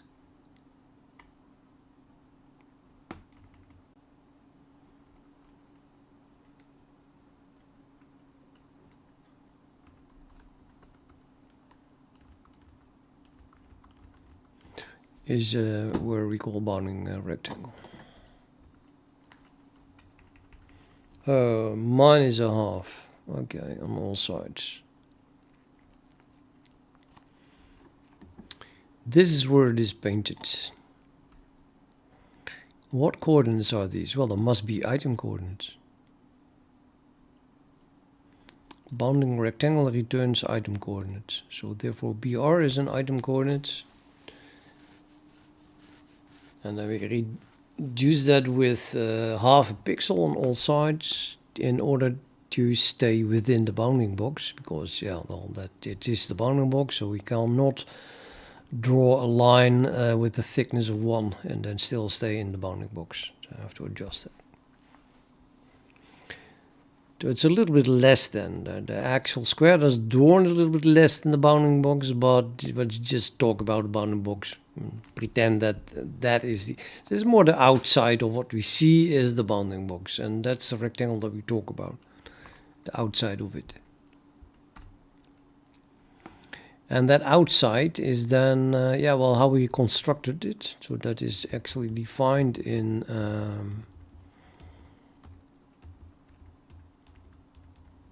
and then eventually you'll get, yeah, there it is.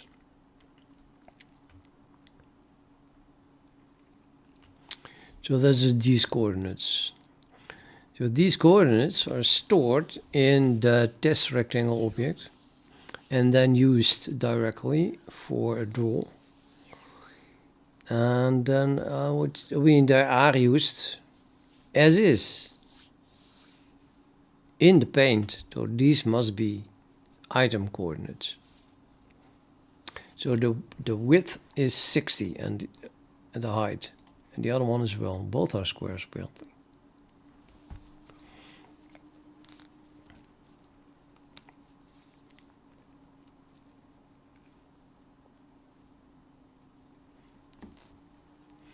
And then this was, I understood this one.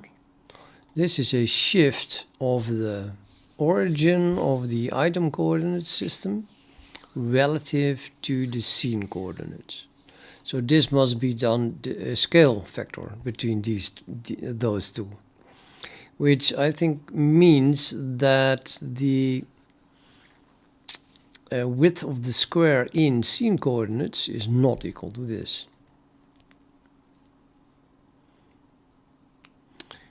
And I think that this means we blow it up from scene to item.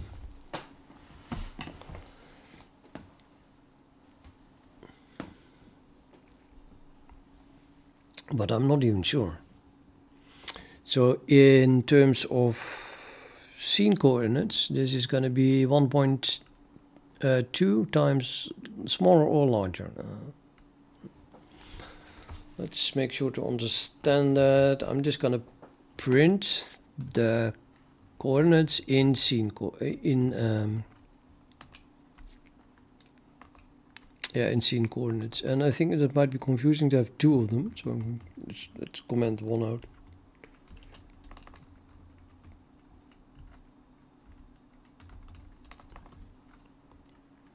So we take the 80, and then I'm going to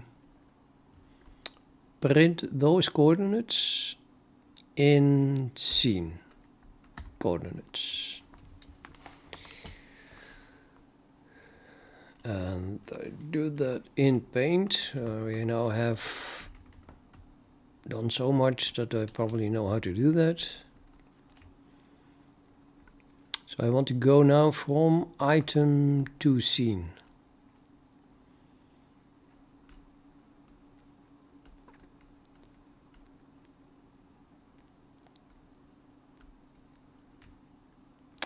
I did not do that before, I think.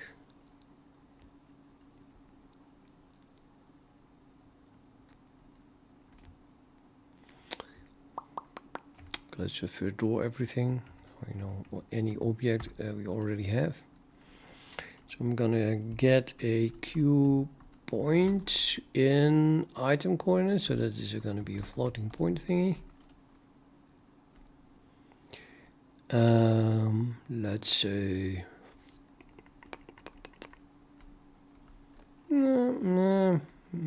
yeah, we can only convert points. So yeah, I need to take 2 points. So I'm going to take the point, let's say the top left. Yeah, why not?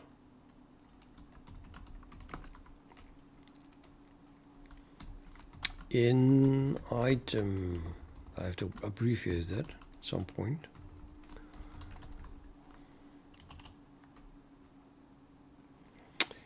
Pretty sure that's gonna be then the x comma y.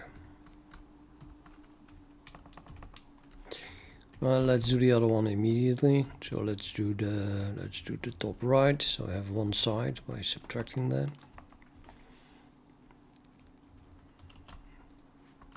Plus W. That is the width. These are just stored here as a real as reals, the current object.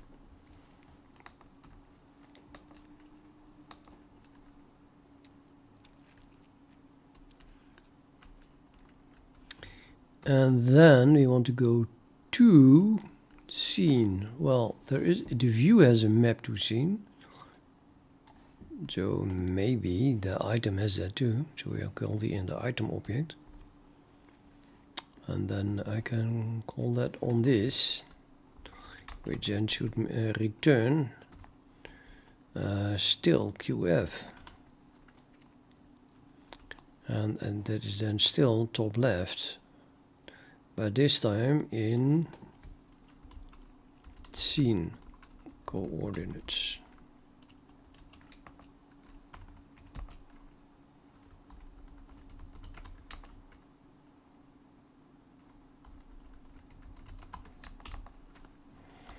I want to see if that compiles first.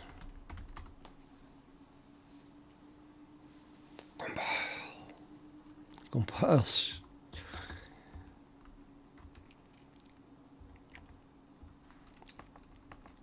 And then let's print it.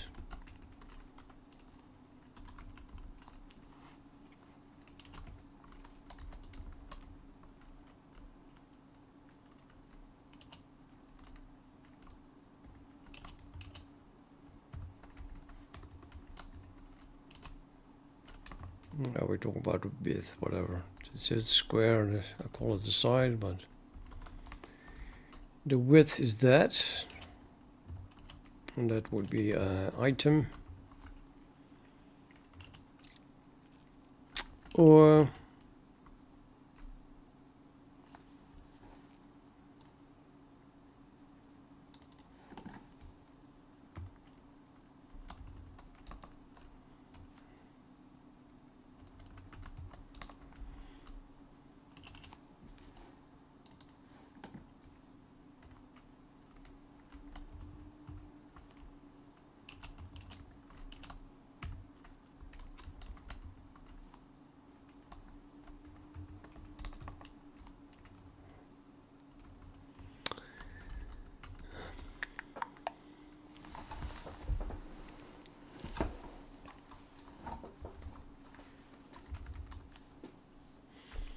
play.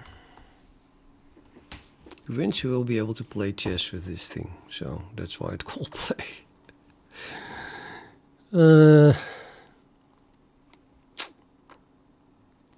What did it print?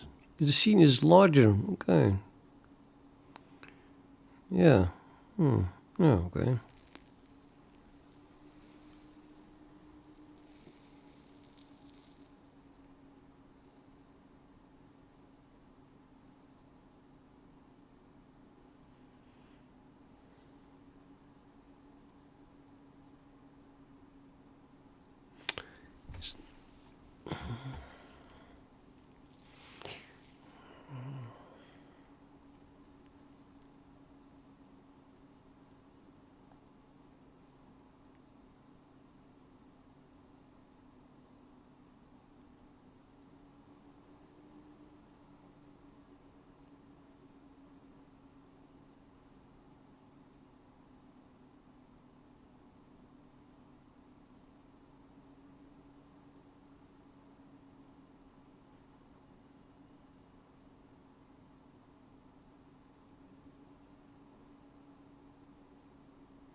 Okay. So if I want the scene coordinates to be 1, well, I want the square to be 1 wide, 1 by 1 in scene coordinates.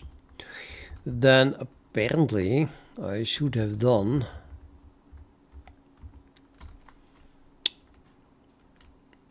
set scale 1 divided by 80.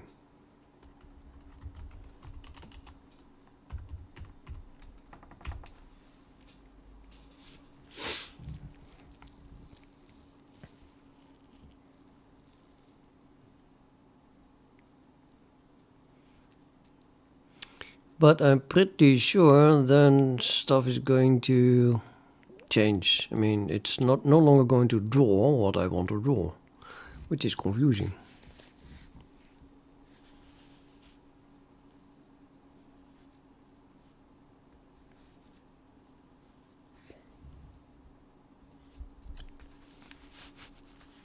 If these are item coordinates,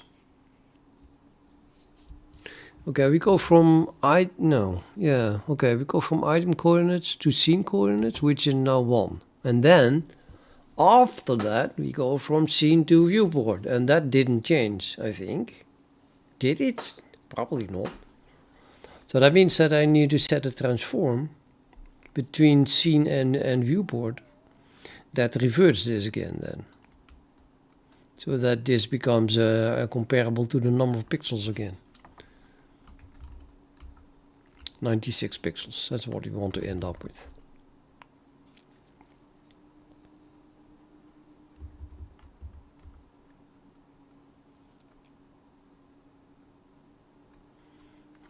Nothing left.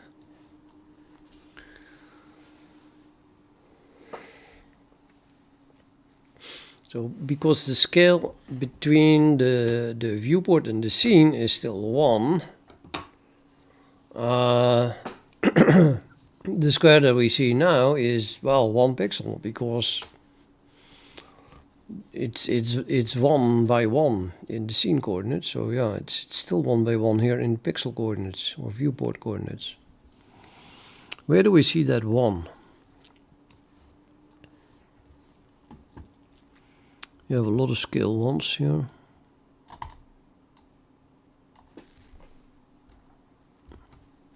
Loads of scale 1s. Well, they're the same 3 transforms. And the item transform we don't touch, so it's either this one or that one that needs to be changed.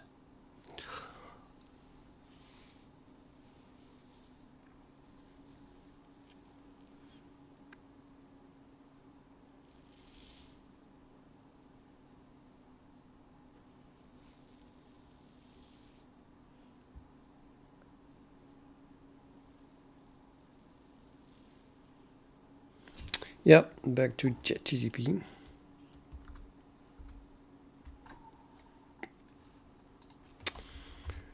Suppose I want to have a square of side 1x1. Size is 1x1. In my scene coordinates, I also want this square to be drawn as 96 times 96 pixels.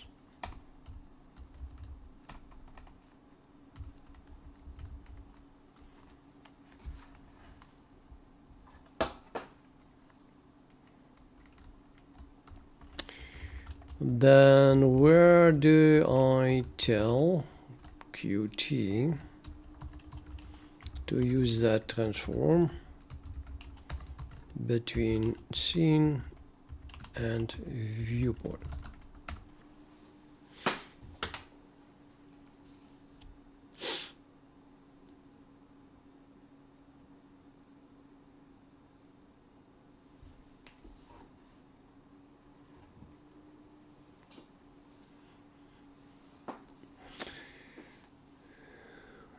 Okay, let's call this one. Just change the scale.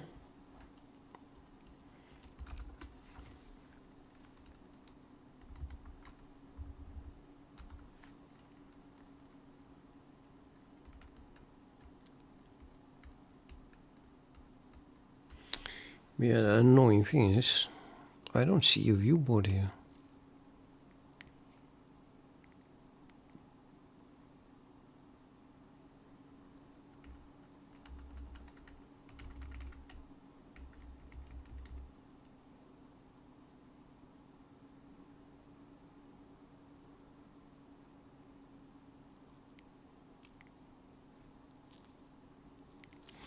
In the end, it does end up in, I mean, I know that it does end up in the view rectangle, or what was it called?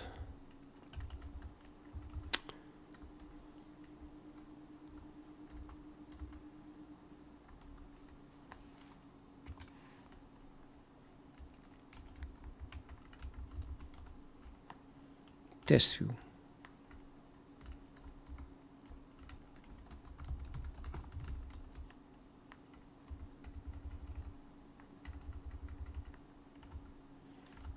How does it end up in my test view?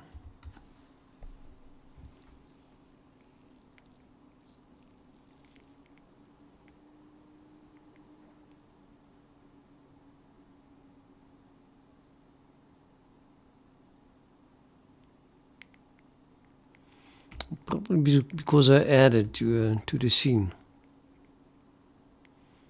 Yeah, okay. It's hard to think about the scene as being in the middle, but then it makes sense, right? This is the connection between the viewport and the scene, and above you have the connection between the scene and the item. So we have a scene and add an item, and then we have a viewport, and we add that to the scene, and then the scene sits in the middle, which is really confusing, but apparently that's how it works. So yeah, okay, the scene exists. The scene has the item, and if then we do this set scene, then it's gonna draw all the items in that scene. Let's try to change the transform, like even after that. So like we did everything already, now I'm changing scale. Let's see if that blows it up.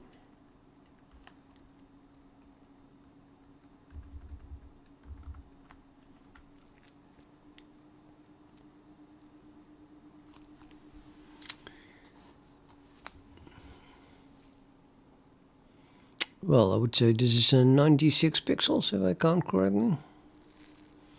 Just kidding. And now it prints, yeah, the item coordinates are still 80 and the scene coordinates are now 1.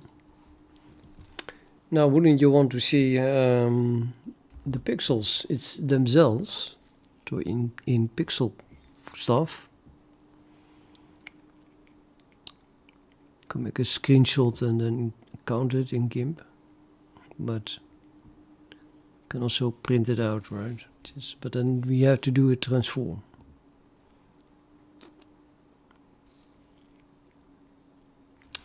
There's some horrible translation going on here now.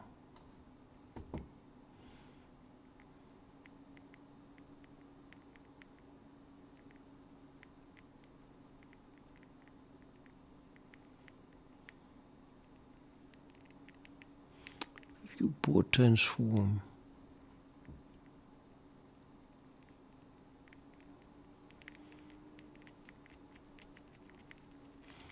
Guess I just have to divide these numbers by 96 to make sense of them. What is that? 9268 divided by 96. Guess what? That is 96.5. Haha. Why the coincidence?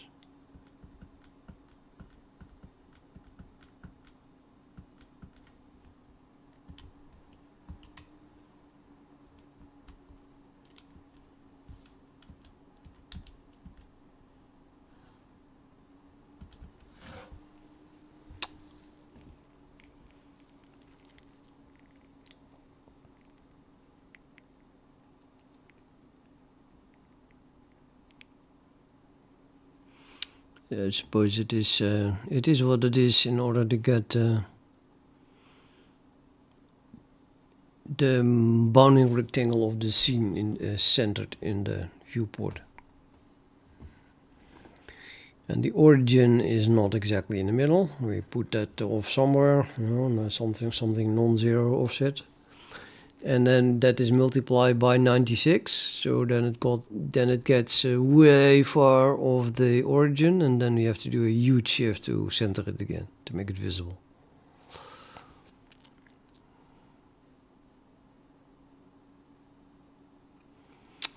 Doesn't that mean that I can't even see my origin anymore? Apparently not. Because I think I could still see it. Or maybe not. No, not. Maybe not. This is of course, this is the item origin, which is where it should be, because I want a square here. The square is the whole, the red squares coincide with the white square. The white square is the item, the red square is the scene bounding box, because there is only one item. And the center of the scene bounding box is centered with the viewport. So far so good. This thing is 80 wide in the item coordinates. And this distance is, well, relative to that also in item coordinates. Therefore this is drawn just where you expect it to be. And because of the centralization, this line from this origin to that origin is nicely visible. But where else is this line going to? That might be going way far out and then back from way far away.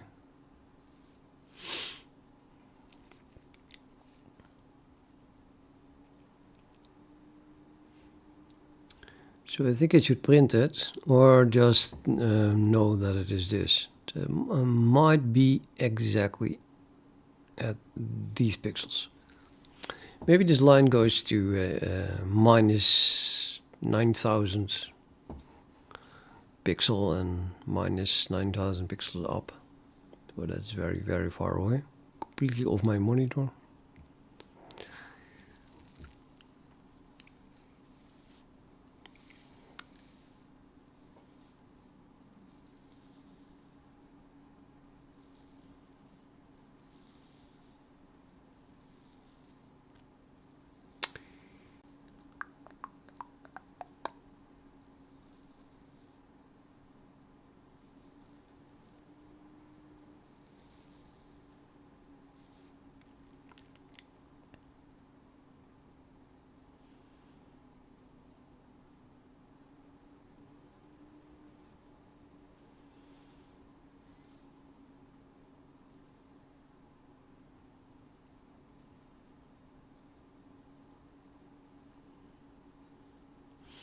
This line is going to the scene origin.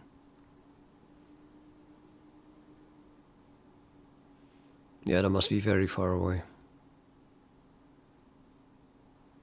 Or does it? I'm not so sure now. Let's just print it. Okay, I want to print the scene coordinates in viewport coordinates, so in pixels. The scene origin, I mean.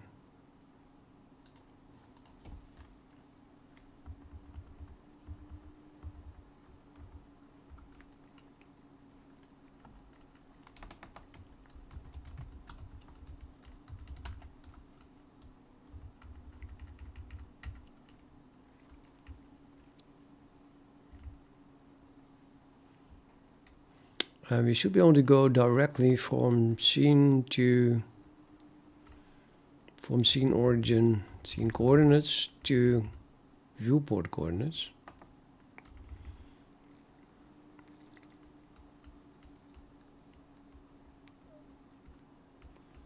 Let's just hijack this in this scope, even though that looks dirty.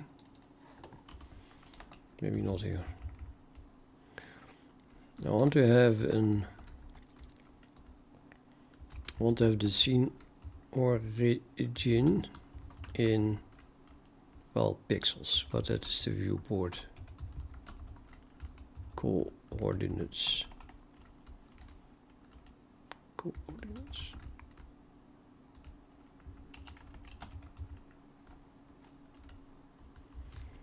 It's pixels, but relative to that, you know, that one point, okay, the viewport. Now we know what the origin is, and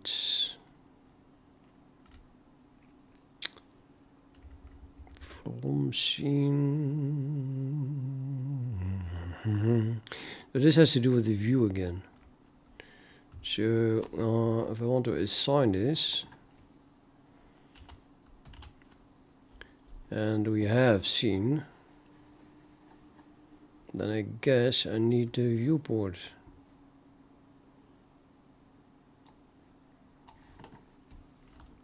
From scene.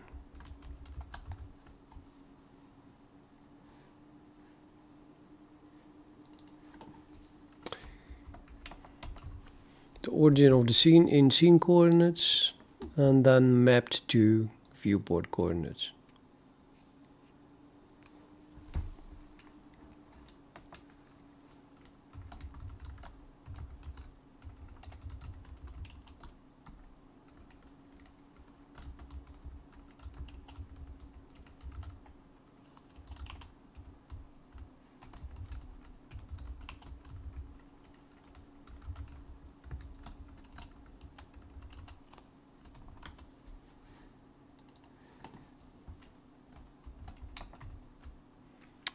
Yeah, if I only print it, I might as well do that super locally here.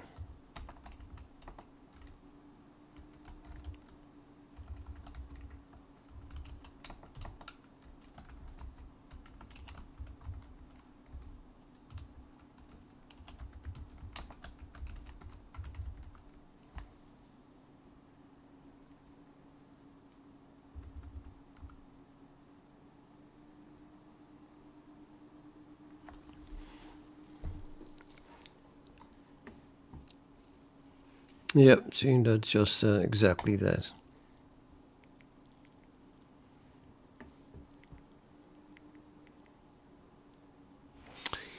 Kind of makes sense, doesn't it? The scale here is 96 of that thing. So the origin, this has everything to do with where the origin is then.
So if you have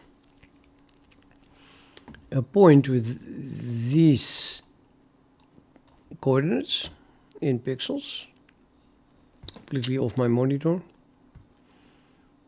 and you want to convert that to the scene coordinates, then you would use this transform, because that's the only transform that has these numbers in it. And apparently that would then work by subtracting this point, the translation, first, and then we get 0. And then multiplying or dividing it by 96, which still gives 0. So if you convert this point in the viewport to scene coordinates, you get 0, 0. And the way that works is applying the viewport transform.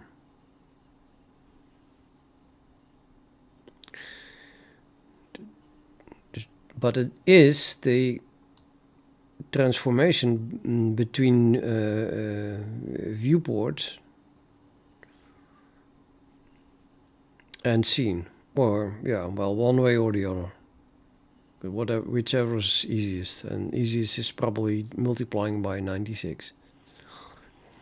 And that means that I want to know if it is multiplying or dividing, damn it. Well, I feel that you have to multiply to go 2 pixels, because the scene is has very small values. So easy would be to see this as a transformation going from scene coordinates to viewport coordinates. And that then would work by obviously first multiplying by 96 and then adding that. Because if you do it the other way around, you get something way, way larger than this. Because this is where we want to end up.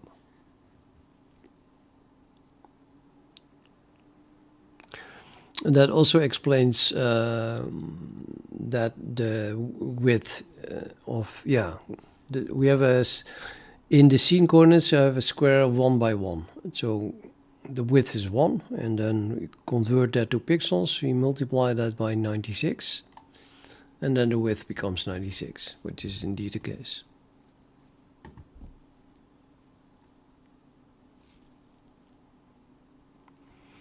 I think this is my first completely tackled transform. This transform I now understand. Let's document that in the code.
Yeah, that looked like we only had two transforms, right? So the other one is then between item and scene.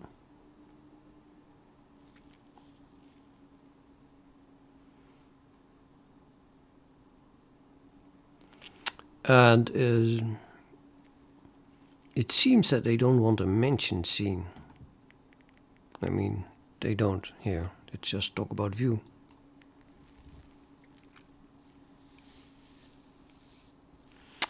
So maybe it is called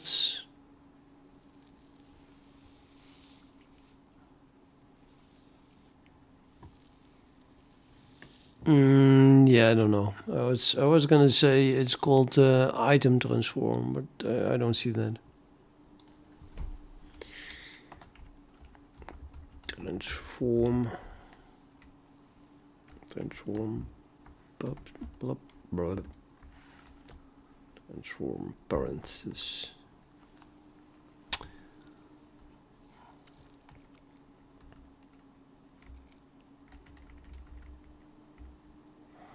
So the transformation between item coordinates and scene coordinates have absolutely nothing to do with the viewport, or pixels, or device. Thus, why do I have a name that is called device here?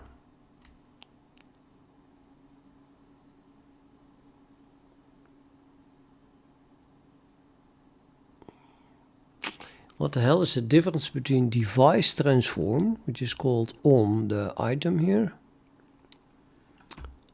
and the viewport transform? Because I thought viewport and device were basically a synonym. But the viewport transform is called on the view, and the device transform is called on the item. Now I agree that they return different transforms, but in the sense that they just leave out one coordinate. I mean, you go from A to B, then A and B are both important, but they only mention one, and I didn't even change the name at some point. That is very confusing. Not a good way to name the stuff. Which is exactly why it takes me days to get my finger behind it, I suppose.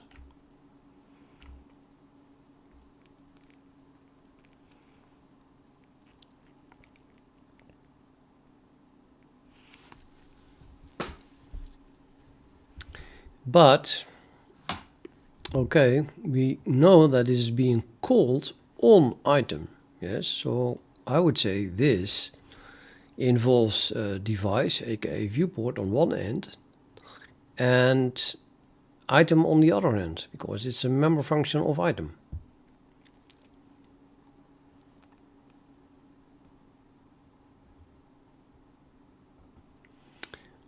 Am I drawing this thing? Yes, I'm drawing this thing, and it is that one line that is goes from the viewport origin to the item coordinate. So definitely, indeed, the transformation between item space and the viewport. So I would have called it viewport instead of device.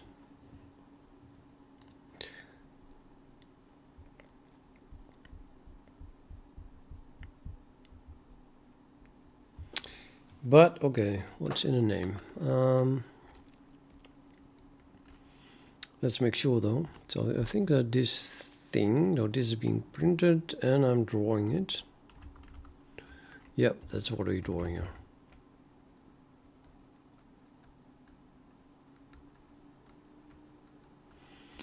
And that has very consistently be the line. This is a line between the origin of the viewport and the origin of the item.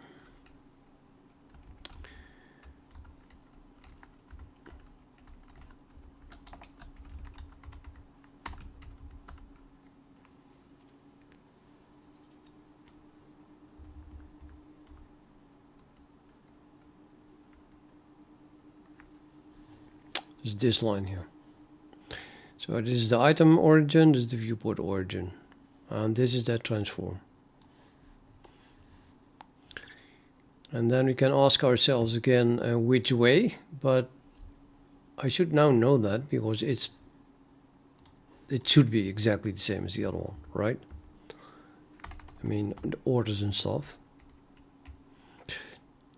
Thus, I could say here, device transform, this is the one.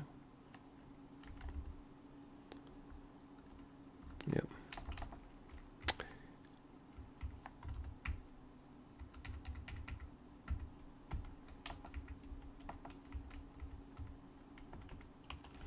So this transforms. Now which direction? And I think that whatever direction it is, it goes like that. That we first multiply with the scale and then add the whatever it says here. So now I want to have those values and then understand which way we go. So I'm also printing it here.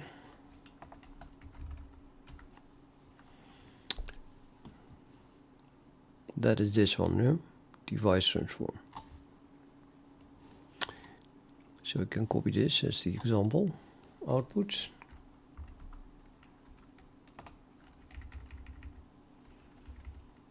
So I have this line here, for example, that output. And then we can just copy, would transform a point, well, x comma y in to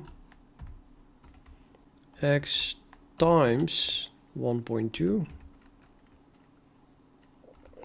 plus 332, comma y times 1.2 plus 174. As you can see, that only gets larger. If x and y are positive, then times 1.2 is larger, and then we add something larger.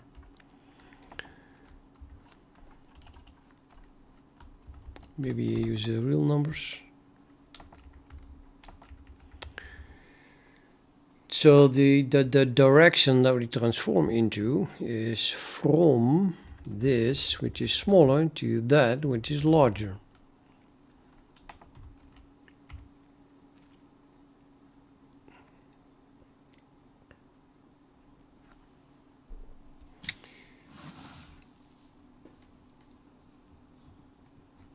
Yeah, and the pixels were larger. My square of 80 becomes in 80 in item becomes 96 pixels in the viewport. Therefore, this goes from the smaller one, that is item, to the viewport.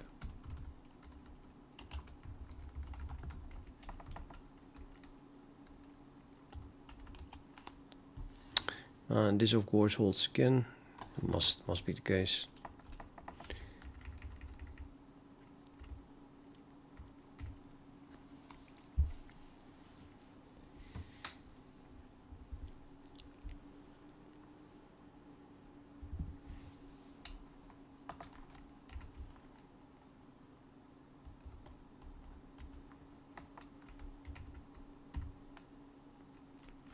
Okay, let's take numerical example here, and well, the center of my square, haha, and then the result should be exactly the center of my because it is centered, so we should end up then in the center of the viewport. My square, how big was my square? 80, right?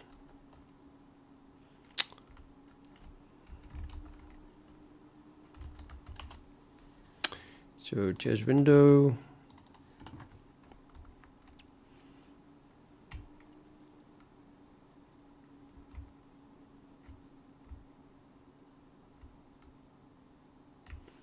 This one.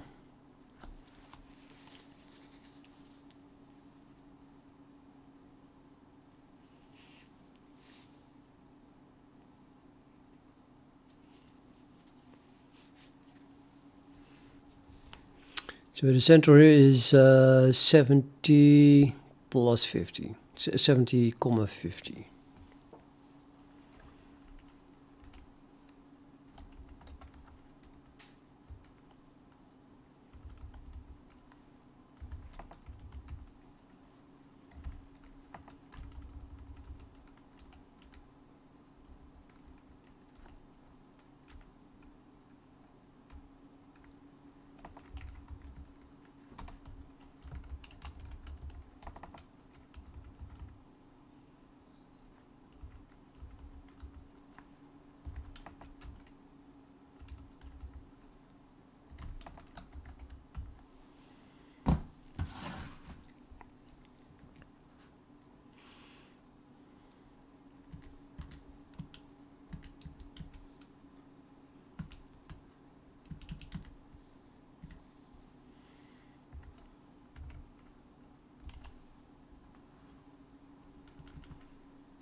And I'm actually going to make a screenshot now.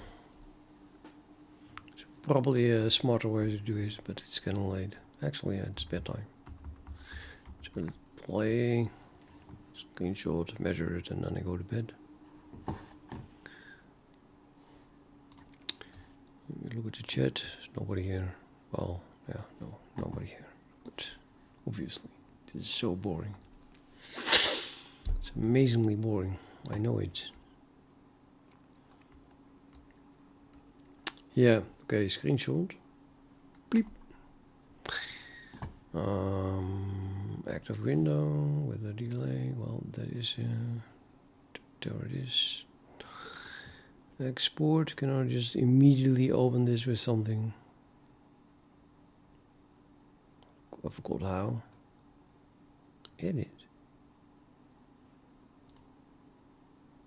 Oh, it allows me to edit it here. I don't want to do that. Print, share, other application. It doesn't even work. No installed applications can open. Find more in Discover. Always open with chosen file. Choose another. No. No. No. Nothing.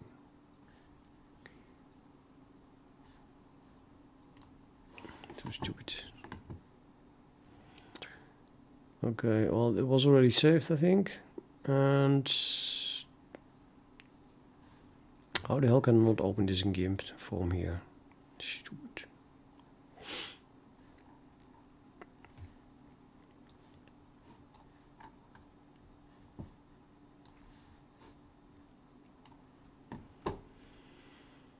I don't want to edit it anymore. Kill.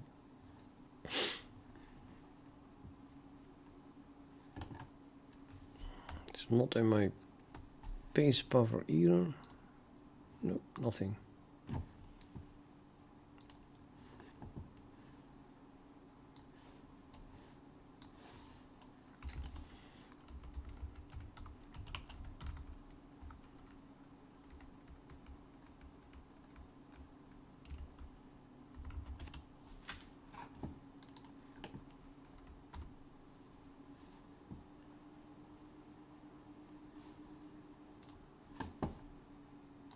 Yep. 100%. Okay, let's measure something. Oh,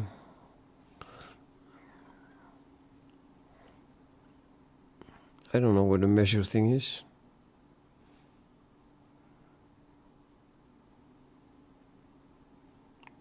Pity that they removed it. They used to just show everything, and now you have to hover over it to see what is under it. Measure, Shift M. I can't even click it here. Oh yeah, measure, okay. So,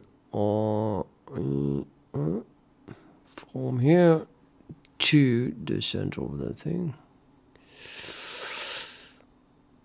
That is more or less 453, 317, which is totally not what I got.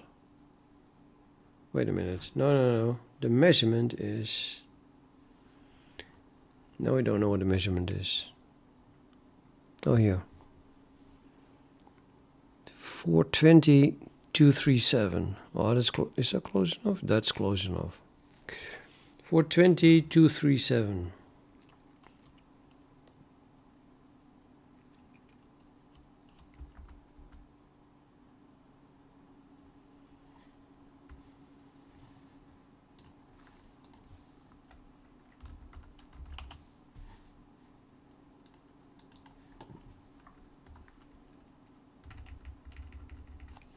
And I had 416, 234. Well, that's within the 1%, so that should be correct. I can measure it really exactly. This must be centered, so the width must be 832.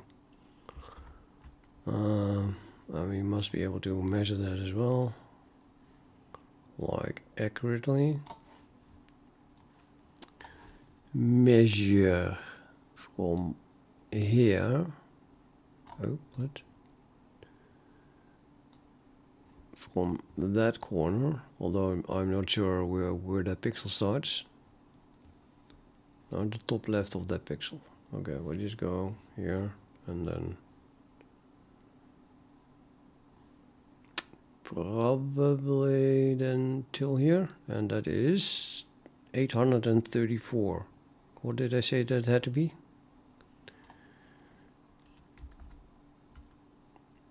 32, right? 832.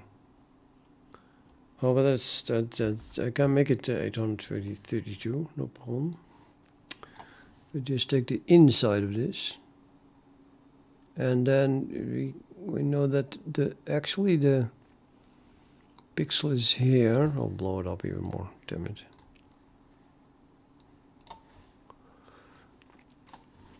I think this here is the pixel, and I take the middle of the pixel.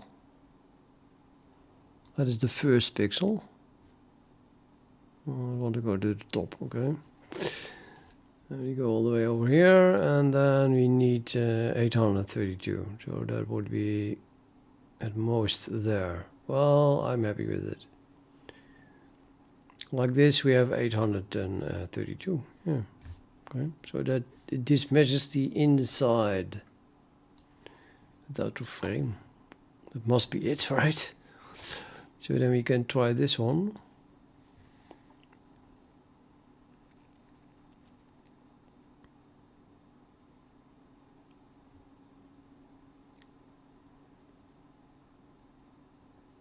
Can't go lower. Oh, here it is.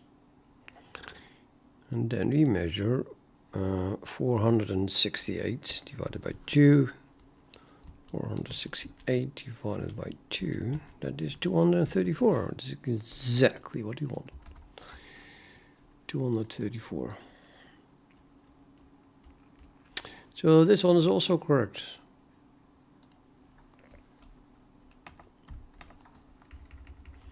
We have many transforms to go, however. Or are these two the only things I need?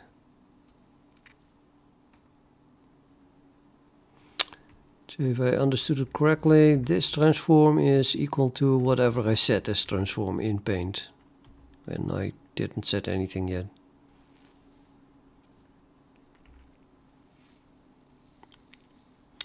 Now we have the scene transform.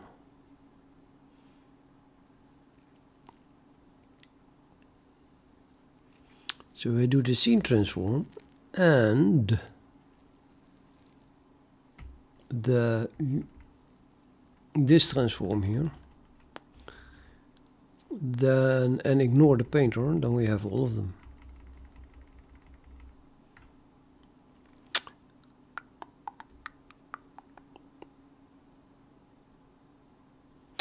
Yeah, drag was Bobby Luther.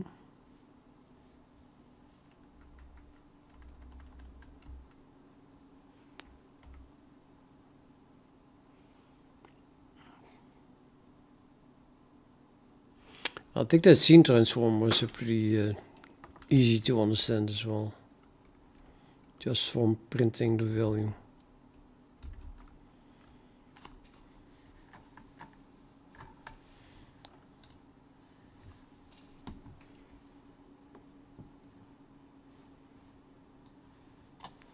That is simply what was this on item. So this is simply the transformation applied.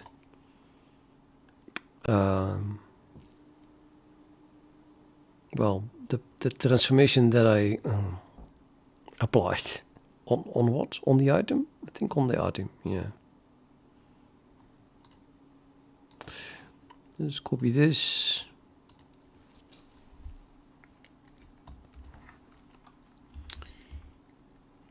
To in here. This.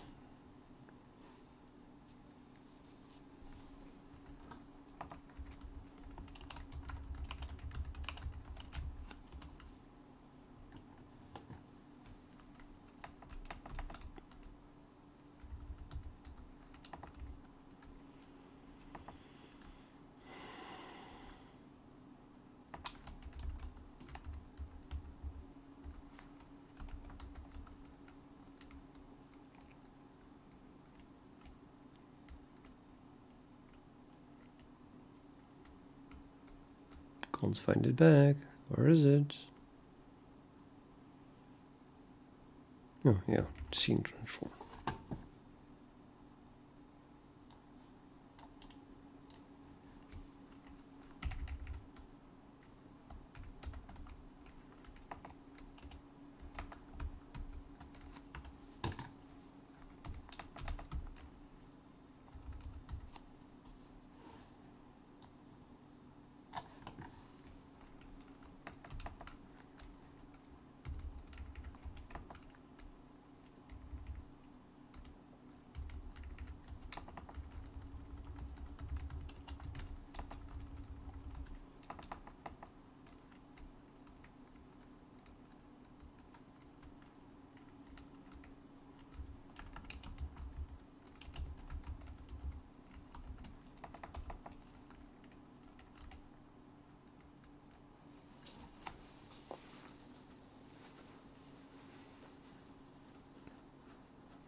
So that would be the transformation between scene and item, I think. But I already had that, didn't I?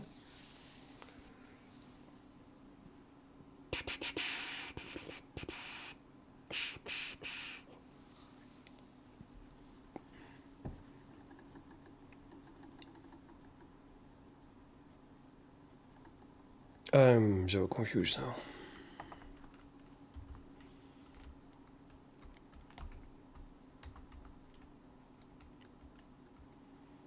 Item to viewport.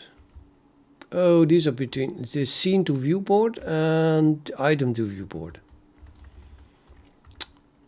And then the scene transform is between the item and the scene. So they form a triangle actually.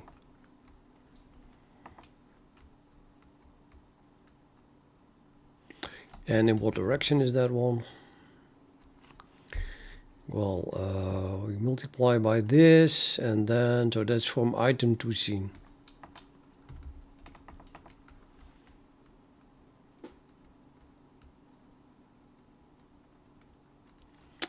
I'm gonna go to add that here as well then.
All in good faith, because I don't know where this is going. Plus 100 after multiplying with that small number.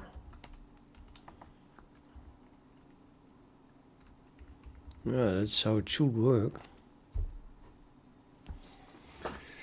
Yeah, let's see. That gives me one. Look, I'm not even starting with the 100. 100 plus 70 divided by 96 divided by 80. What is it? Let's times. It looks like 1/80th. 0.01285. Yeah, whatever. 100.875. 100 plus 50 times 0.0125 is 100.625. But we have a good test, because now we went from item to scene, and we can also go from item to viewport coordinates, which we did, from here to there, and then from the viewport coordinates to in reverse to the scene. And then we should to apply this in reverse, and then we should end up at these coordinates. Well, how to do that? So now this is equal to that, and now we want to find this. Boy, oh boy. Note that applying the above transformation in reverse gives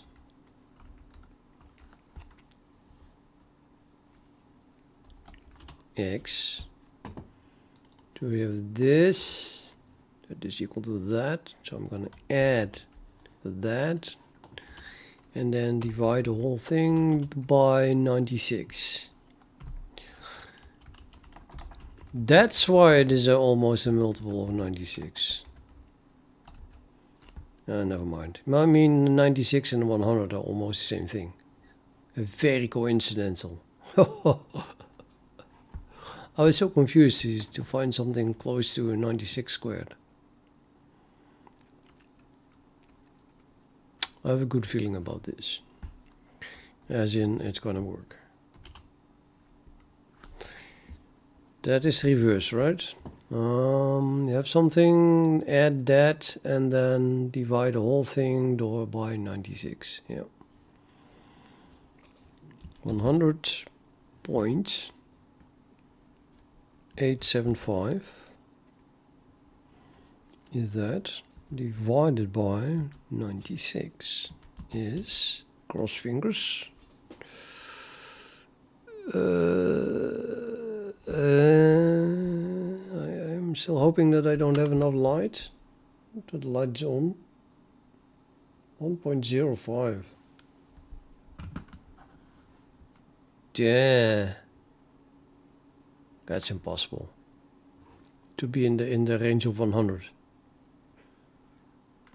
Huh?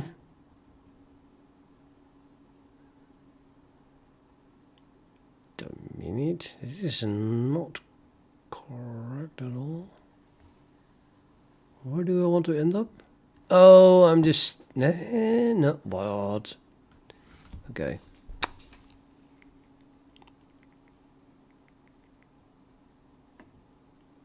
What should I end up with?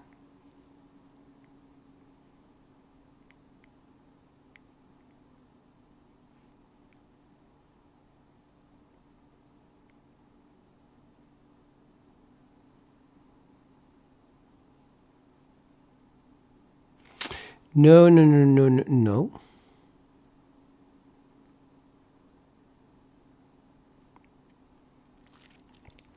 Yeah, okay, I'm doing something nonsensical. We went to scene, but I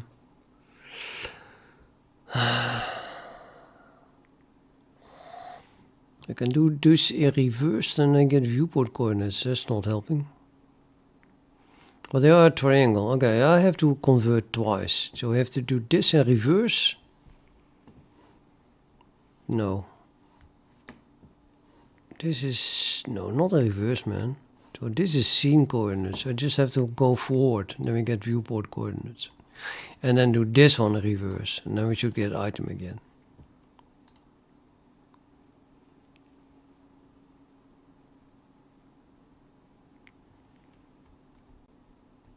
Maybe we should just do it forward.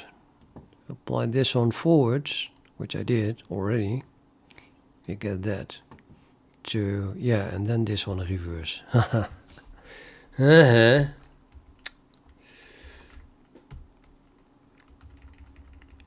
ChatGPT would have made it work, even though it was wrong.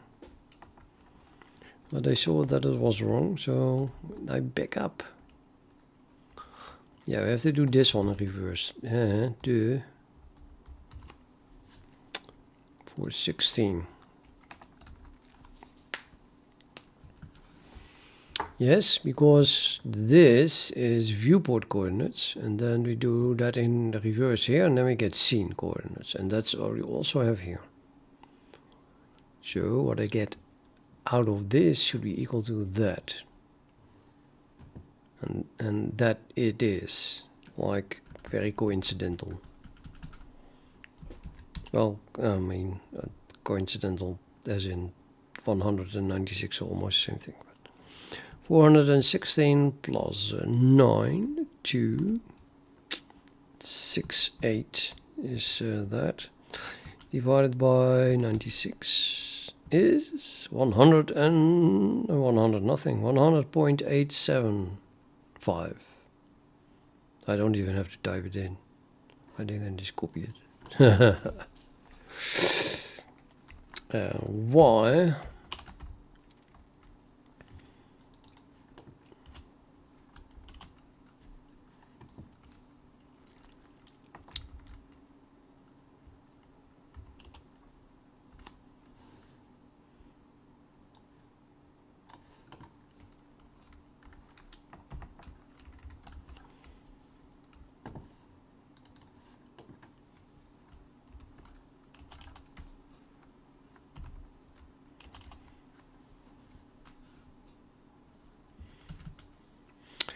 two, 3, 4 plus 9, 4, 2, 6 is that divided by 96 is yeah, this.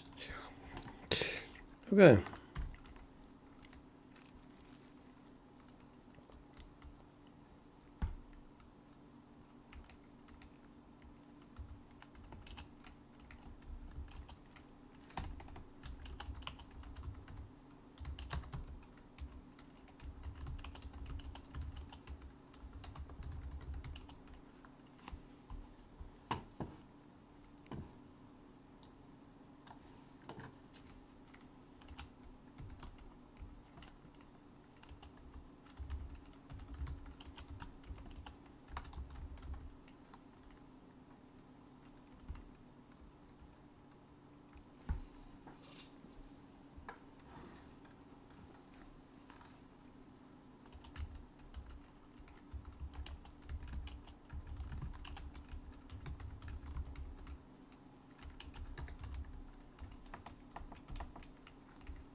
Okay, this one.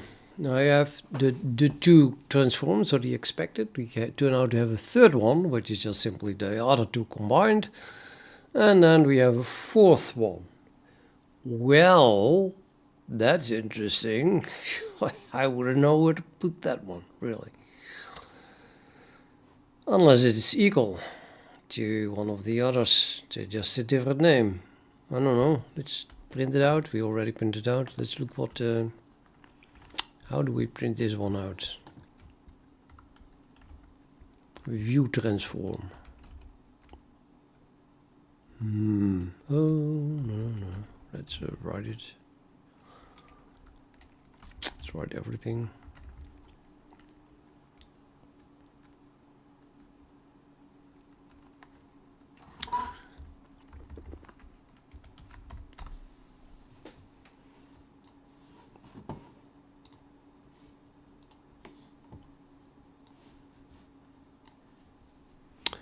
The view transform is no translation, but a skill of 96.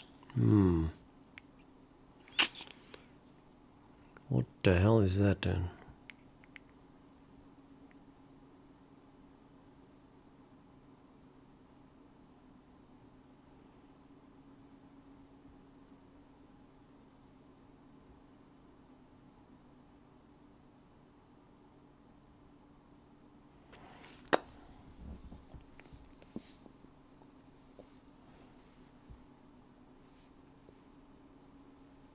I have no clue, because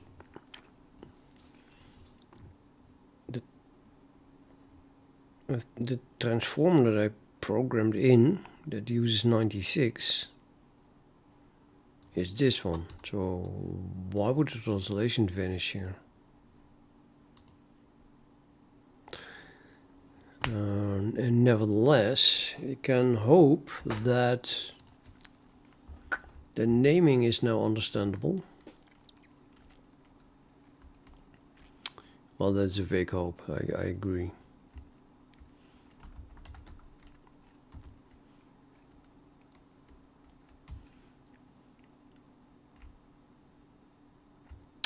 Talk about this one, right? Yeah. So this is something called on the view. And no name, just transform. So it definitely converts between the view, aka the device pixels, the viewport pixels, and something else. And since 96 is involved, that has to be the scene. But that would be that one, which indeed has this big offset. So what is the difference between these two?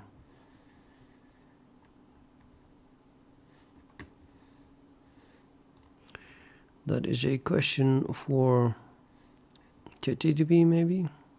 So I'll just go to the documentation first.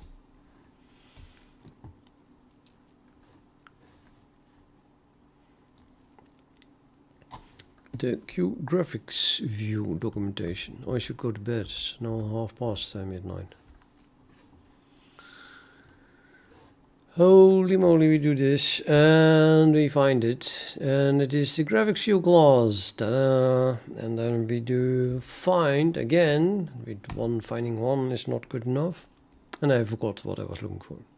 Really, I did. Just transform. Okay, we look for transform and 71. So I'm not going to bed anytime soon. Yes, transform, reset transform. Yeah, it is already. That was quick. Okay. Returns the current transformation matrix for the view. If no current transformation is set, the identity matrix is returned. So where did I set that then? Did I set anything? I didn't set anything. Must have been something with 96 in it, I would say.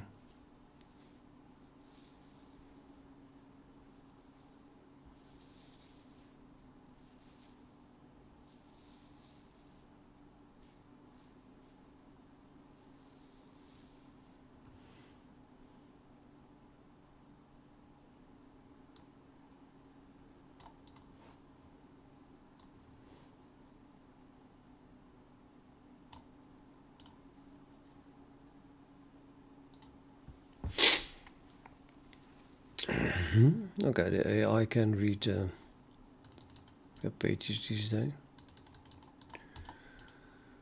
Copy.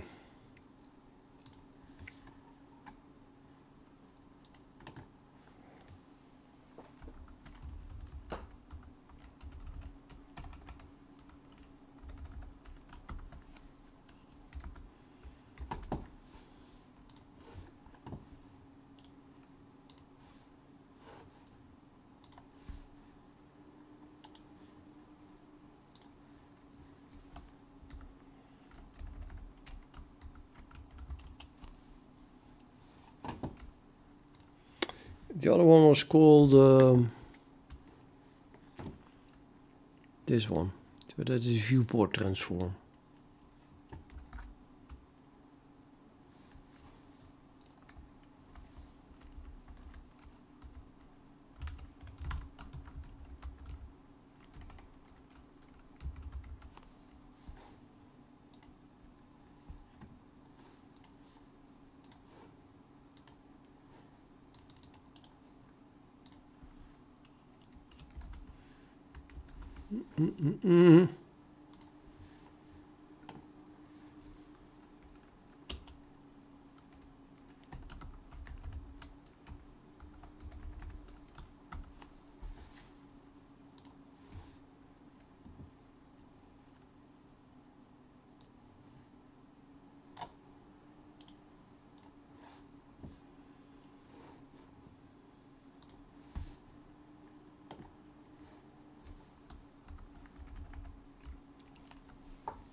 Hello. It's going well, thank you. I have to go to bed like half an hour ago. But this is one last problem that ChatGPT is now going to answer for me. Kiss my feet, lick, I don't know. You read the Qt output very carefully. Damn it, you're reading it better than I ever have. I didn't say that. And the distinction between transform and viewport transform really matters here. Why not Twitch? Good question. Yeah. Well, I'm pestering YouTube with filling their hard disks. So, 4 hours of video every day for years on an end. I wouldn't want to do that to Twitch. I'm just kidding, of course. I have over 6,000, what was it now? 8,000 subscribers. I can switch to Twitch, but then I would have to, well, maybe it's a good, actually good idea, yeah. No. Je ne parle pas français. Not a single word there. Ik ben Nederlands, hartstikke Nederlands. Ich spreche ein bisschen Deutsch, aber nicht, yeah, that's what I mean. I don't know. Not very much in Dutch, in German. What is that?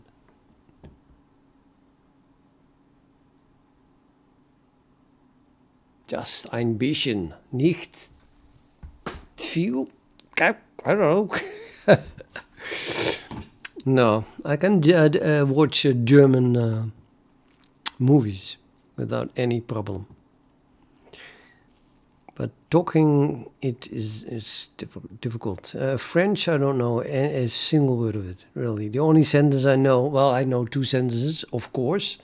The Je ne parle pas français, and the other one is Vous couchez avec moi. I think it was. Yeah, no, but it's a song. I never could put it into practice.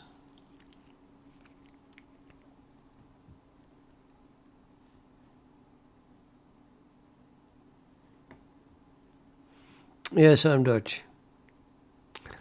No Dutch. Only the Dutch learn 4 languages. They might as well stop with it. Because the only language spoken in the Netherlands now is English and Arabic, I think.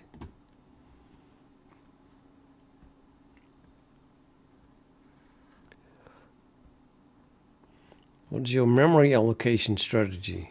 I don't understand why that is a problem.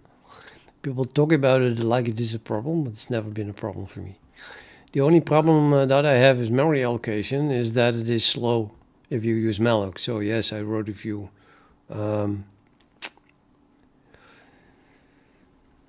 memory pool things, allocators and stuff, and memory pools. It's all on my GitHub.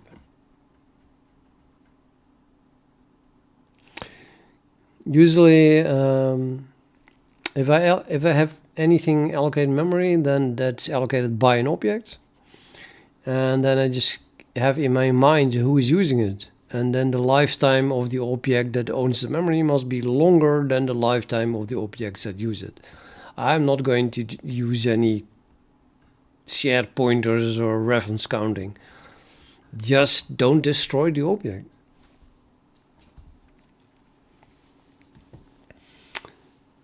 Yes. I'm very voorstander. Wat is dat eigenlijk iets voorstander? I swear by, it's a loose translation, and not using more threads than you have cores or, well, times 2. So I can run 32 threads at the same time with this CPU, and so I normally create a thread pool of 32 threads, 30 threads, and then I have everything done by that pool instead of creating a shitload of threads. Concurrency, I know it like the back of my hand, man. I've done concurrency a lot. I have no problems with it. I can code, and then while coding I see, oh, wait a minute, that's a race condition. This won't work. That would cause a deadlock. Yeah, I feel very at home with concurrency. Machine learning with C++, well, that doesn't exist, but the only thing I want to do is C++. So I did start at some point and it's on GitHub as usual. Everything's on GitHub that I wrote. Machine learning project from the ground up in C++.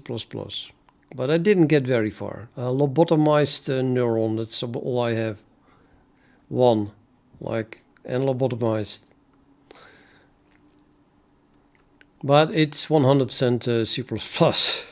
And there's already a lot of theory in it. I mean, if you read all the comments and the documentation and the readmes that I wrote for that totally not finished project, then you'll probably give up understanding it before you reach the end, or you must be very good at mathematics.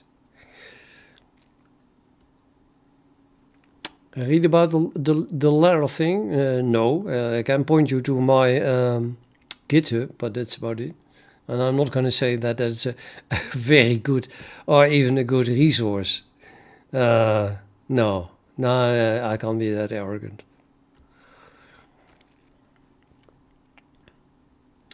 Although, yeah, I think, if you want to get to the absolute depth of the mathematics behind machine learning, like people were doing 2 decades ago, probably, then I wrote that down more or less. But I can't really guarantee that it's totally understandable, really.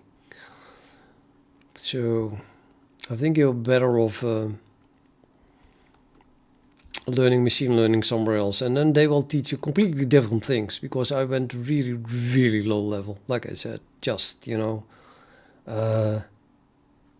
the simplest of the simplest thing, just one neuron finding a straight line.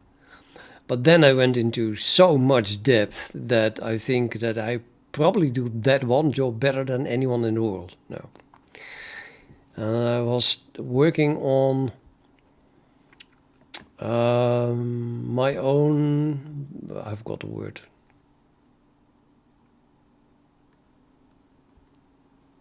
Yeah, my memory is gone. I don't have a memory anymore. I'm way too old. I haven't worked on that for a year now, if not more, and I just can't remember all the fancy machine learning words.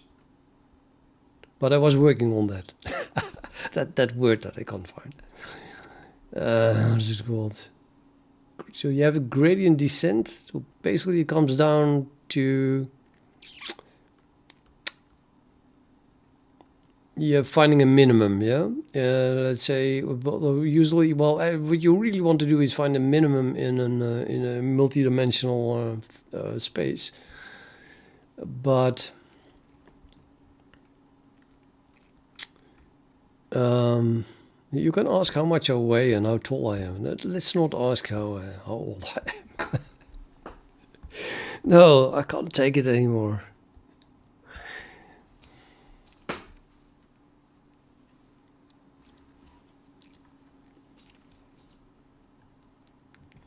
Yeah, I just concentrated on we go in a certain direction in this multi-dimensional space. You want to go downhill usually. And then you take one step in that direction downhill, and then you do a new calculation and you go in a different direction maybe. But even in the simplest case, where you just have a function, so there is just one dimension and you have to find the minimum of that one function, the existing algorithms that they use are horrible. They don't find that minimum in all cases very efficiently. So that's what I have been working on in this project, to find the minimum of a function. And my idea is then I determine a direction which you go into, which is more or less downhill, and then I find the minimum in that plane. So, well, is that a plane? No, it's not a plane, of course. It's n-dimensional space and two-dimensional plane in n-dimensional space. Is that correct? I'm even confused about that. I must be really losing my mind here. Well, it must be two-dimensional. Yeah, of course. It is at two-dimensional. So it's then you have just a graph, So a distance in that direction and the depth of the and I forgot the name. What is that function called? The thing that you want to minimize.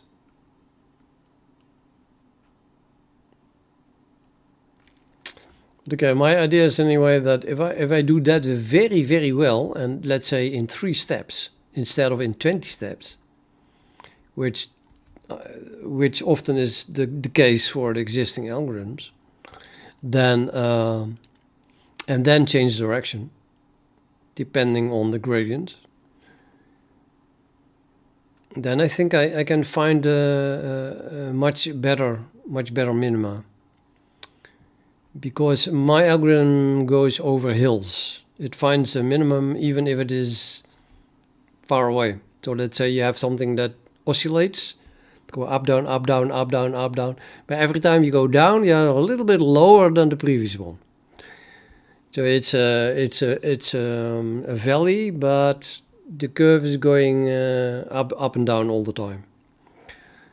So if you do that with the conventional methods, then you get stuck in a local minimum like immediately, or you never get out of it. I don't know. And my algorithm is very, very, very smart. It finds really the minimum of that function then. Well, likely anyway.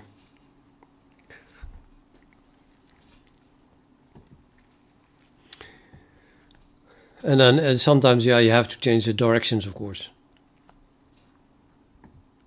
Doesn't make much sense to put a lot of CPU to find the exact minimum in a certain direction, while the real minimum is 90 degrees away from that.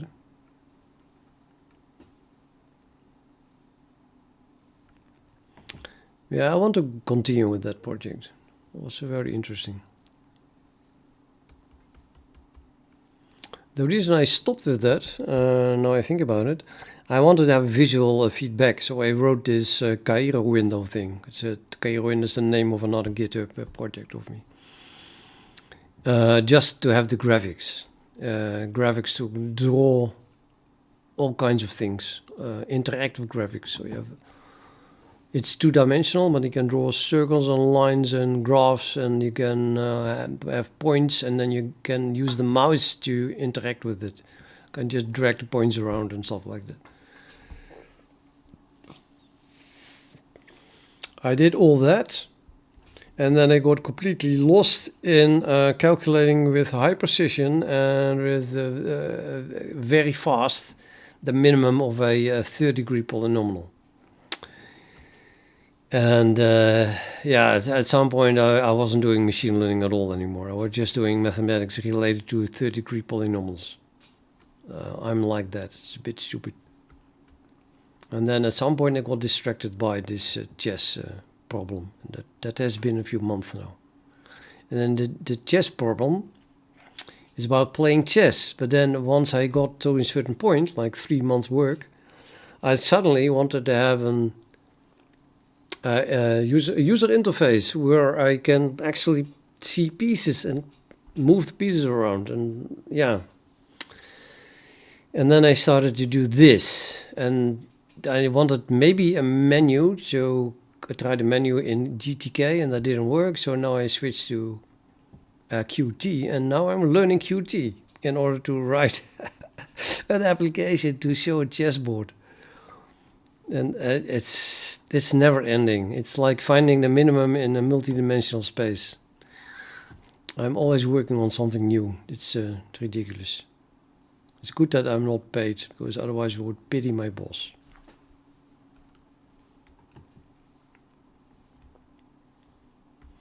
No, it's nothing to do with C++. I'm just twisted as it is. Okay. No, I didn't do this. Oh, wait a minute. What I did not do is read the answer. I'm going to read the answer. What each transform really is. Transform. Well, let's first read the one that I know. Viewport transform.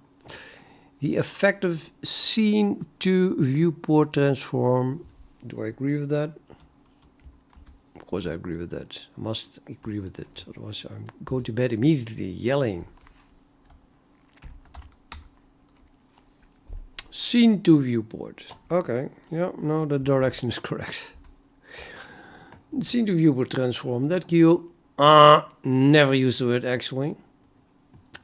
That QT applies when drawing. It is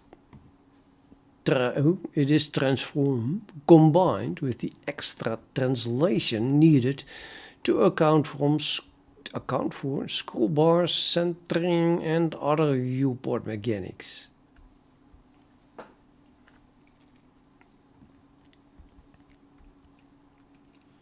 Yeah, well, okay, but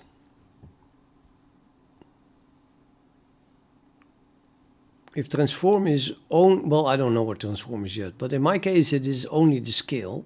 So yeah, dude, I can read this as it is the scaling combined with, not combined with, plus all the translations that are needed.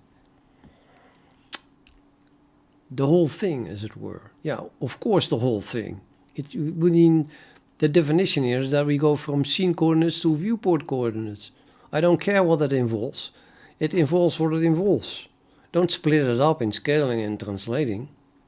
That is stupid.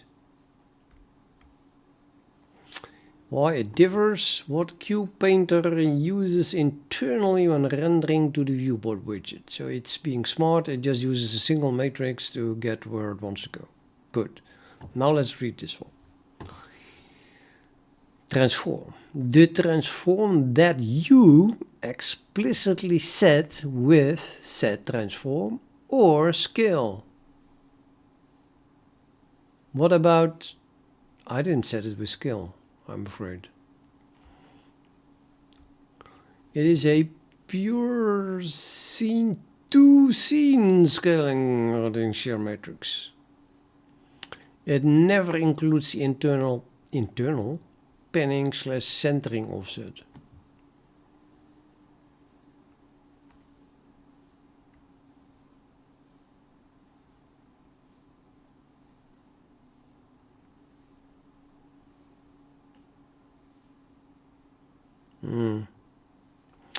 Designed so that you can manipulate logical oh, why didn't you say that immediately without being polluted by the current scroll bar viewport state? So it's literally this matrix with the translation set to 0. That's basically what it says now. You use transform, why the hell they call it transform instead of scale, nobody knows. Or scale transform or something like that.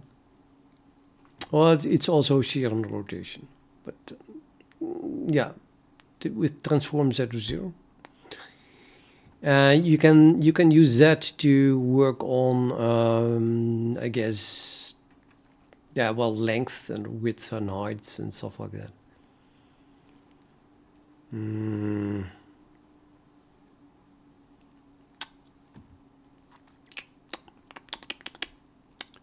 Nah, still. I don't know. Still weird.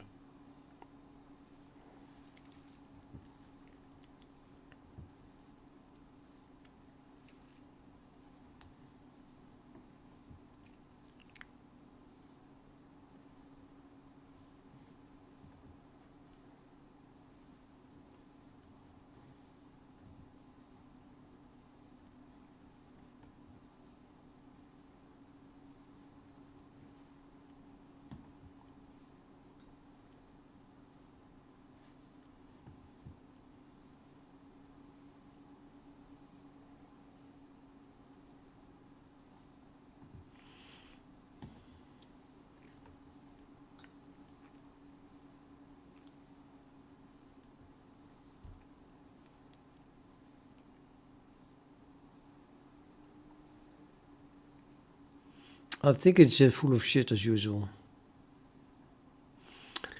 As usual, it always sounds correct. It sounds very correct. It could be true.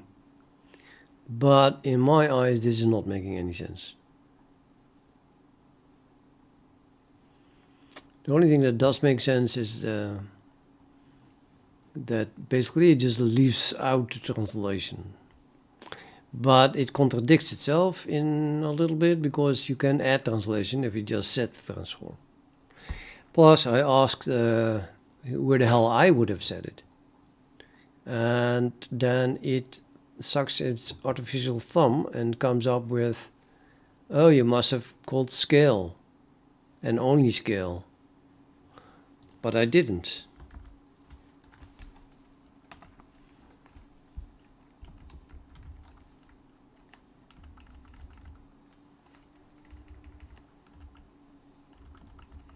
Definitely not here.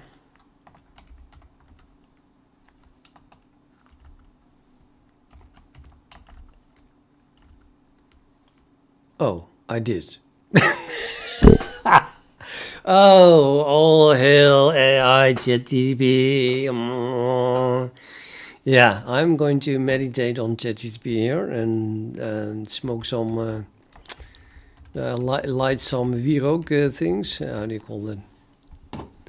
I have a new deity. Okay, so this is the one. Okay, we found it. It's just exactly what you do yourself. So that is the same as what I got here. So here we call stuff on the item, and that then turns up in the scene transform. This transform is exactly what you do here. And then we have another one here. You do something on the view, and that turns up exactly that turns up in that transform. Okay, I completely forgot about this one. Yeah, no, of course. Yeah, I get it. So it's full of shit that this is anything except transforms. And the documentation is way more accurate. I now understand it. Documentation says if you don't do anything, it will be the identity matrix. And if you do anything, it will not be the identity matrix. What I did is this, and that's what ends up in that transform. Okay, now I got it.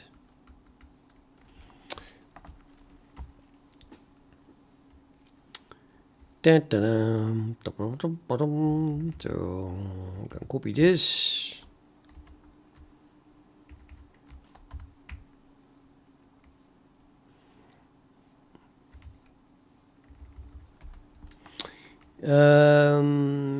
This is now this, but okay, what should I do?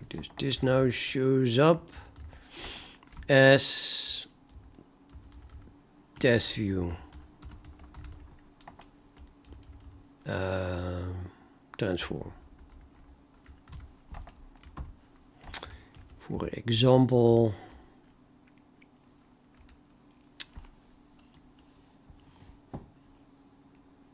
I must have pasted it here.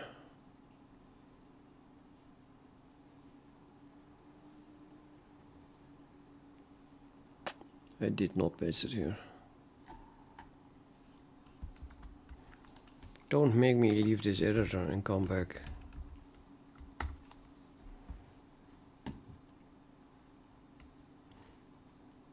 View transform.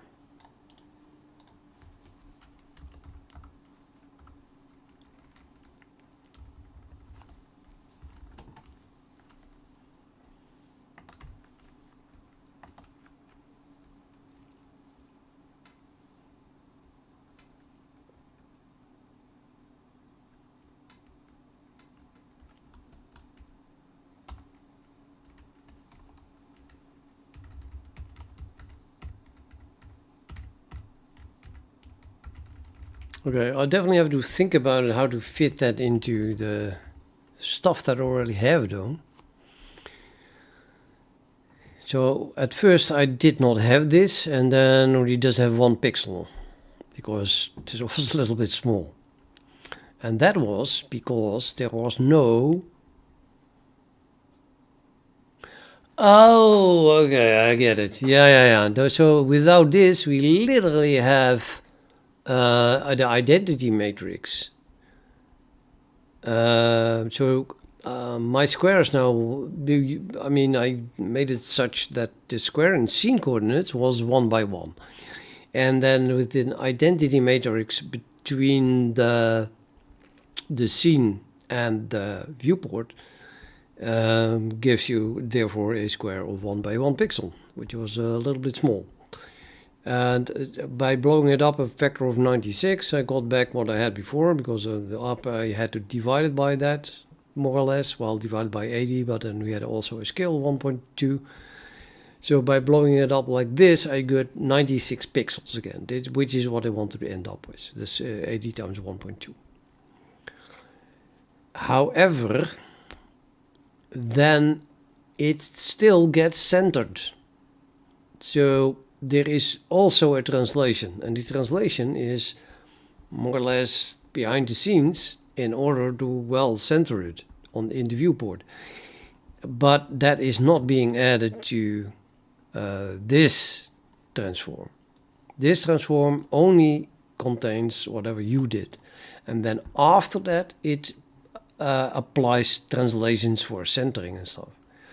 That's why the translation is separate from this transform, because it's done afterwards. So now we have everything. Where is it? Oh, we're completely off screen. Let's center it, and then we can see it. See it again. Yes, yes, yes, yes.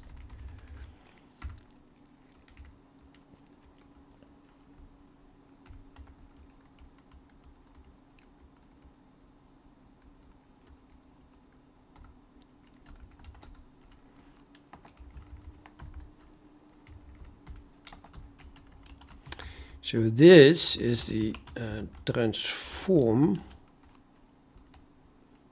applied to current view by the user.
And this is then also one of those user things, because now we have a I have a transform as I made it myself by applying stuff to. No, it's actually not true. I applied stuff to the scene or to the item. Okay, this one is applied to the view by me, and that ends up here. That's this one. And then we had Yeah, this applied to the item. This is an item, so totally applied to the item.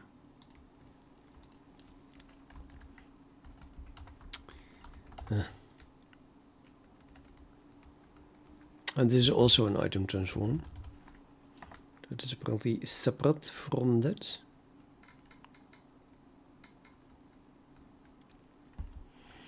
It should be the transform applied right here in the paint. So like I said, say the item wants to draw a rotated rectangle, and then you have to draw 4 lines because there is no draw rotated rectangle. But you can, of course, the typical trick, you just rotate the whole coordinate system, and then you would do that in paint, and then draw a rectangle. And then you get an, then you have essentially drawn a rotated rectangle.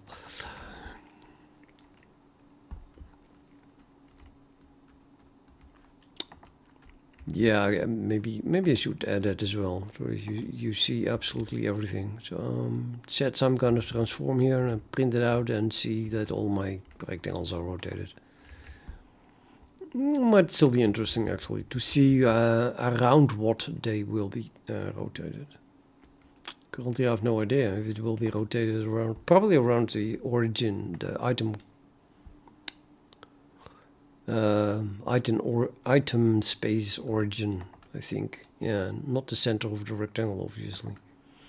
Although you could apply a translation as well in paint, such that 0, 0 becomes the center of the rectangle. And then draw the rectangle, and then draw the rectangle around the origin. And then, of course, it's rotated around the center of the rectangle. I'm gonna do that tomorrow, I think. Yeah. So kind of a to-do here. Set this so drawing a rectangle shows a rectangle that is rotated around its center.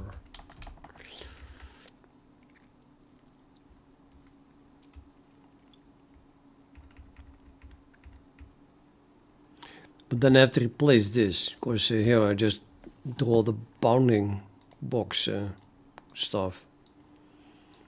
That's not what you want to do anymore then. I have to get, I have to subtract the center then. So you can take this and then subtract the center of the bounding rectangle, which is a square. And then together with that transform up there, we get it in the same place, and plus a rotation.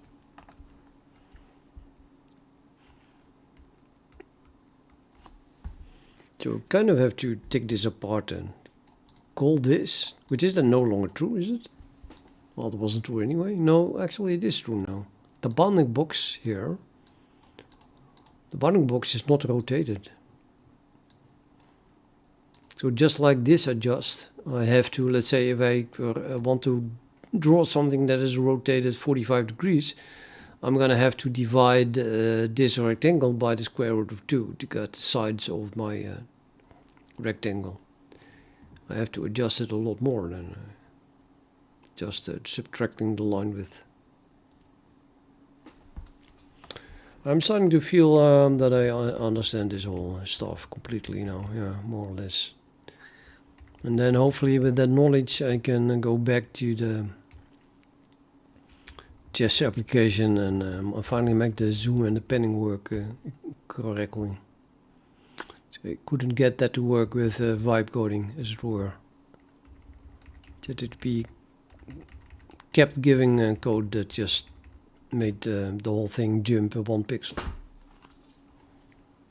I'm so going to bed an hour ago. Good night.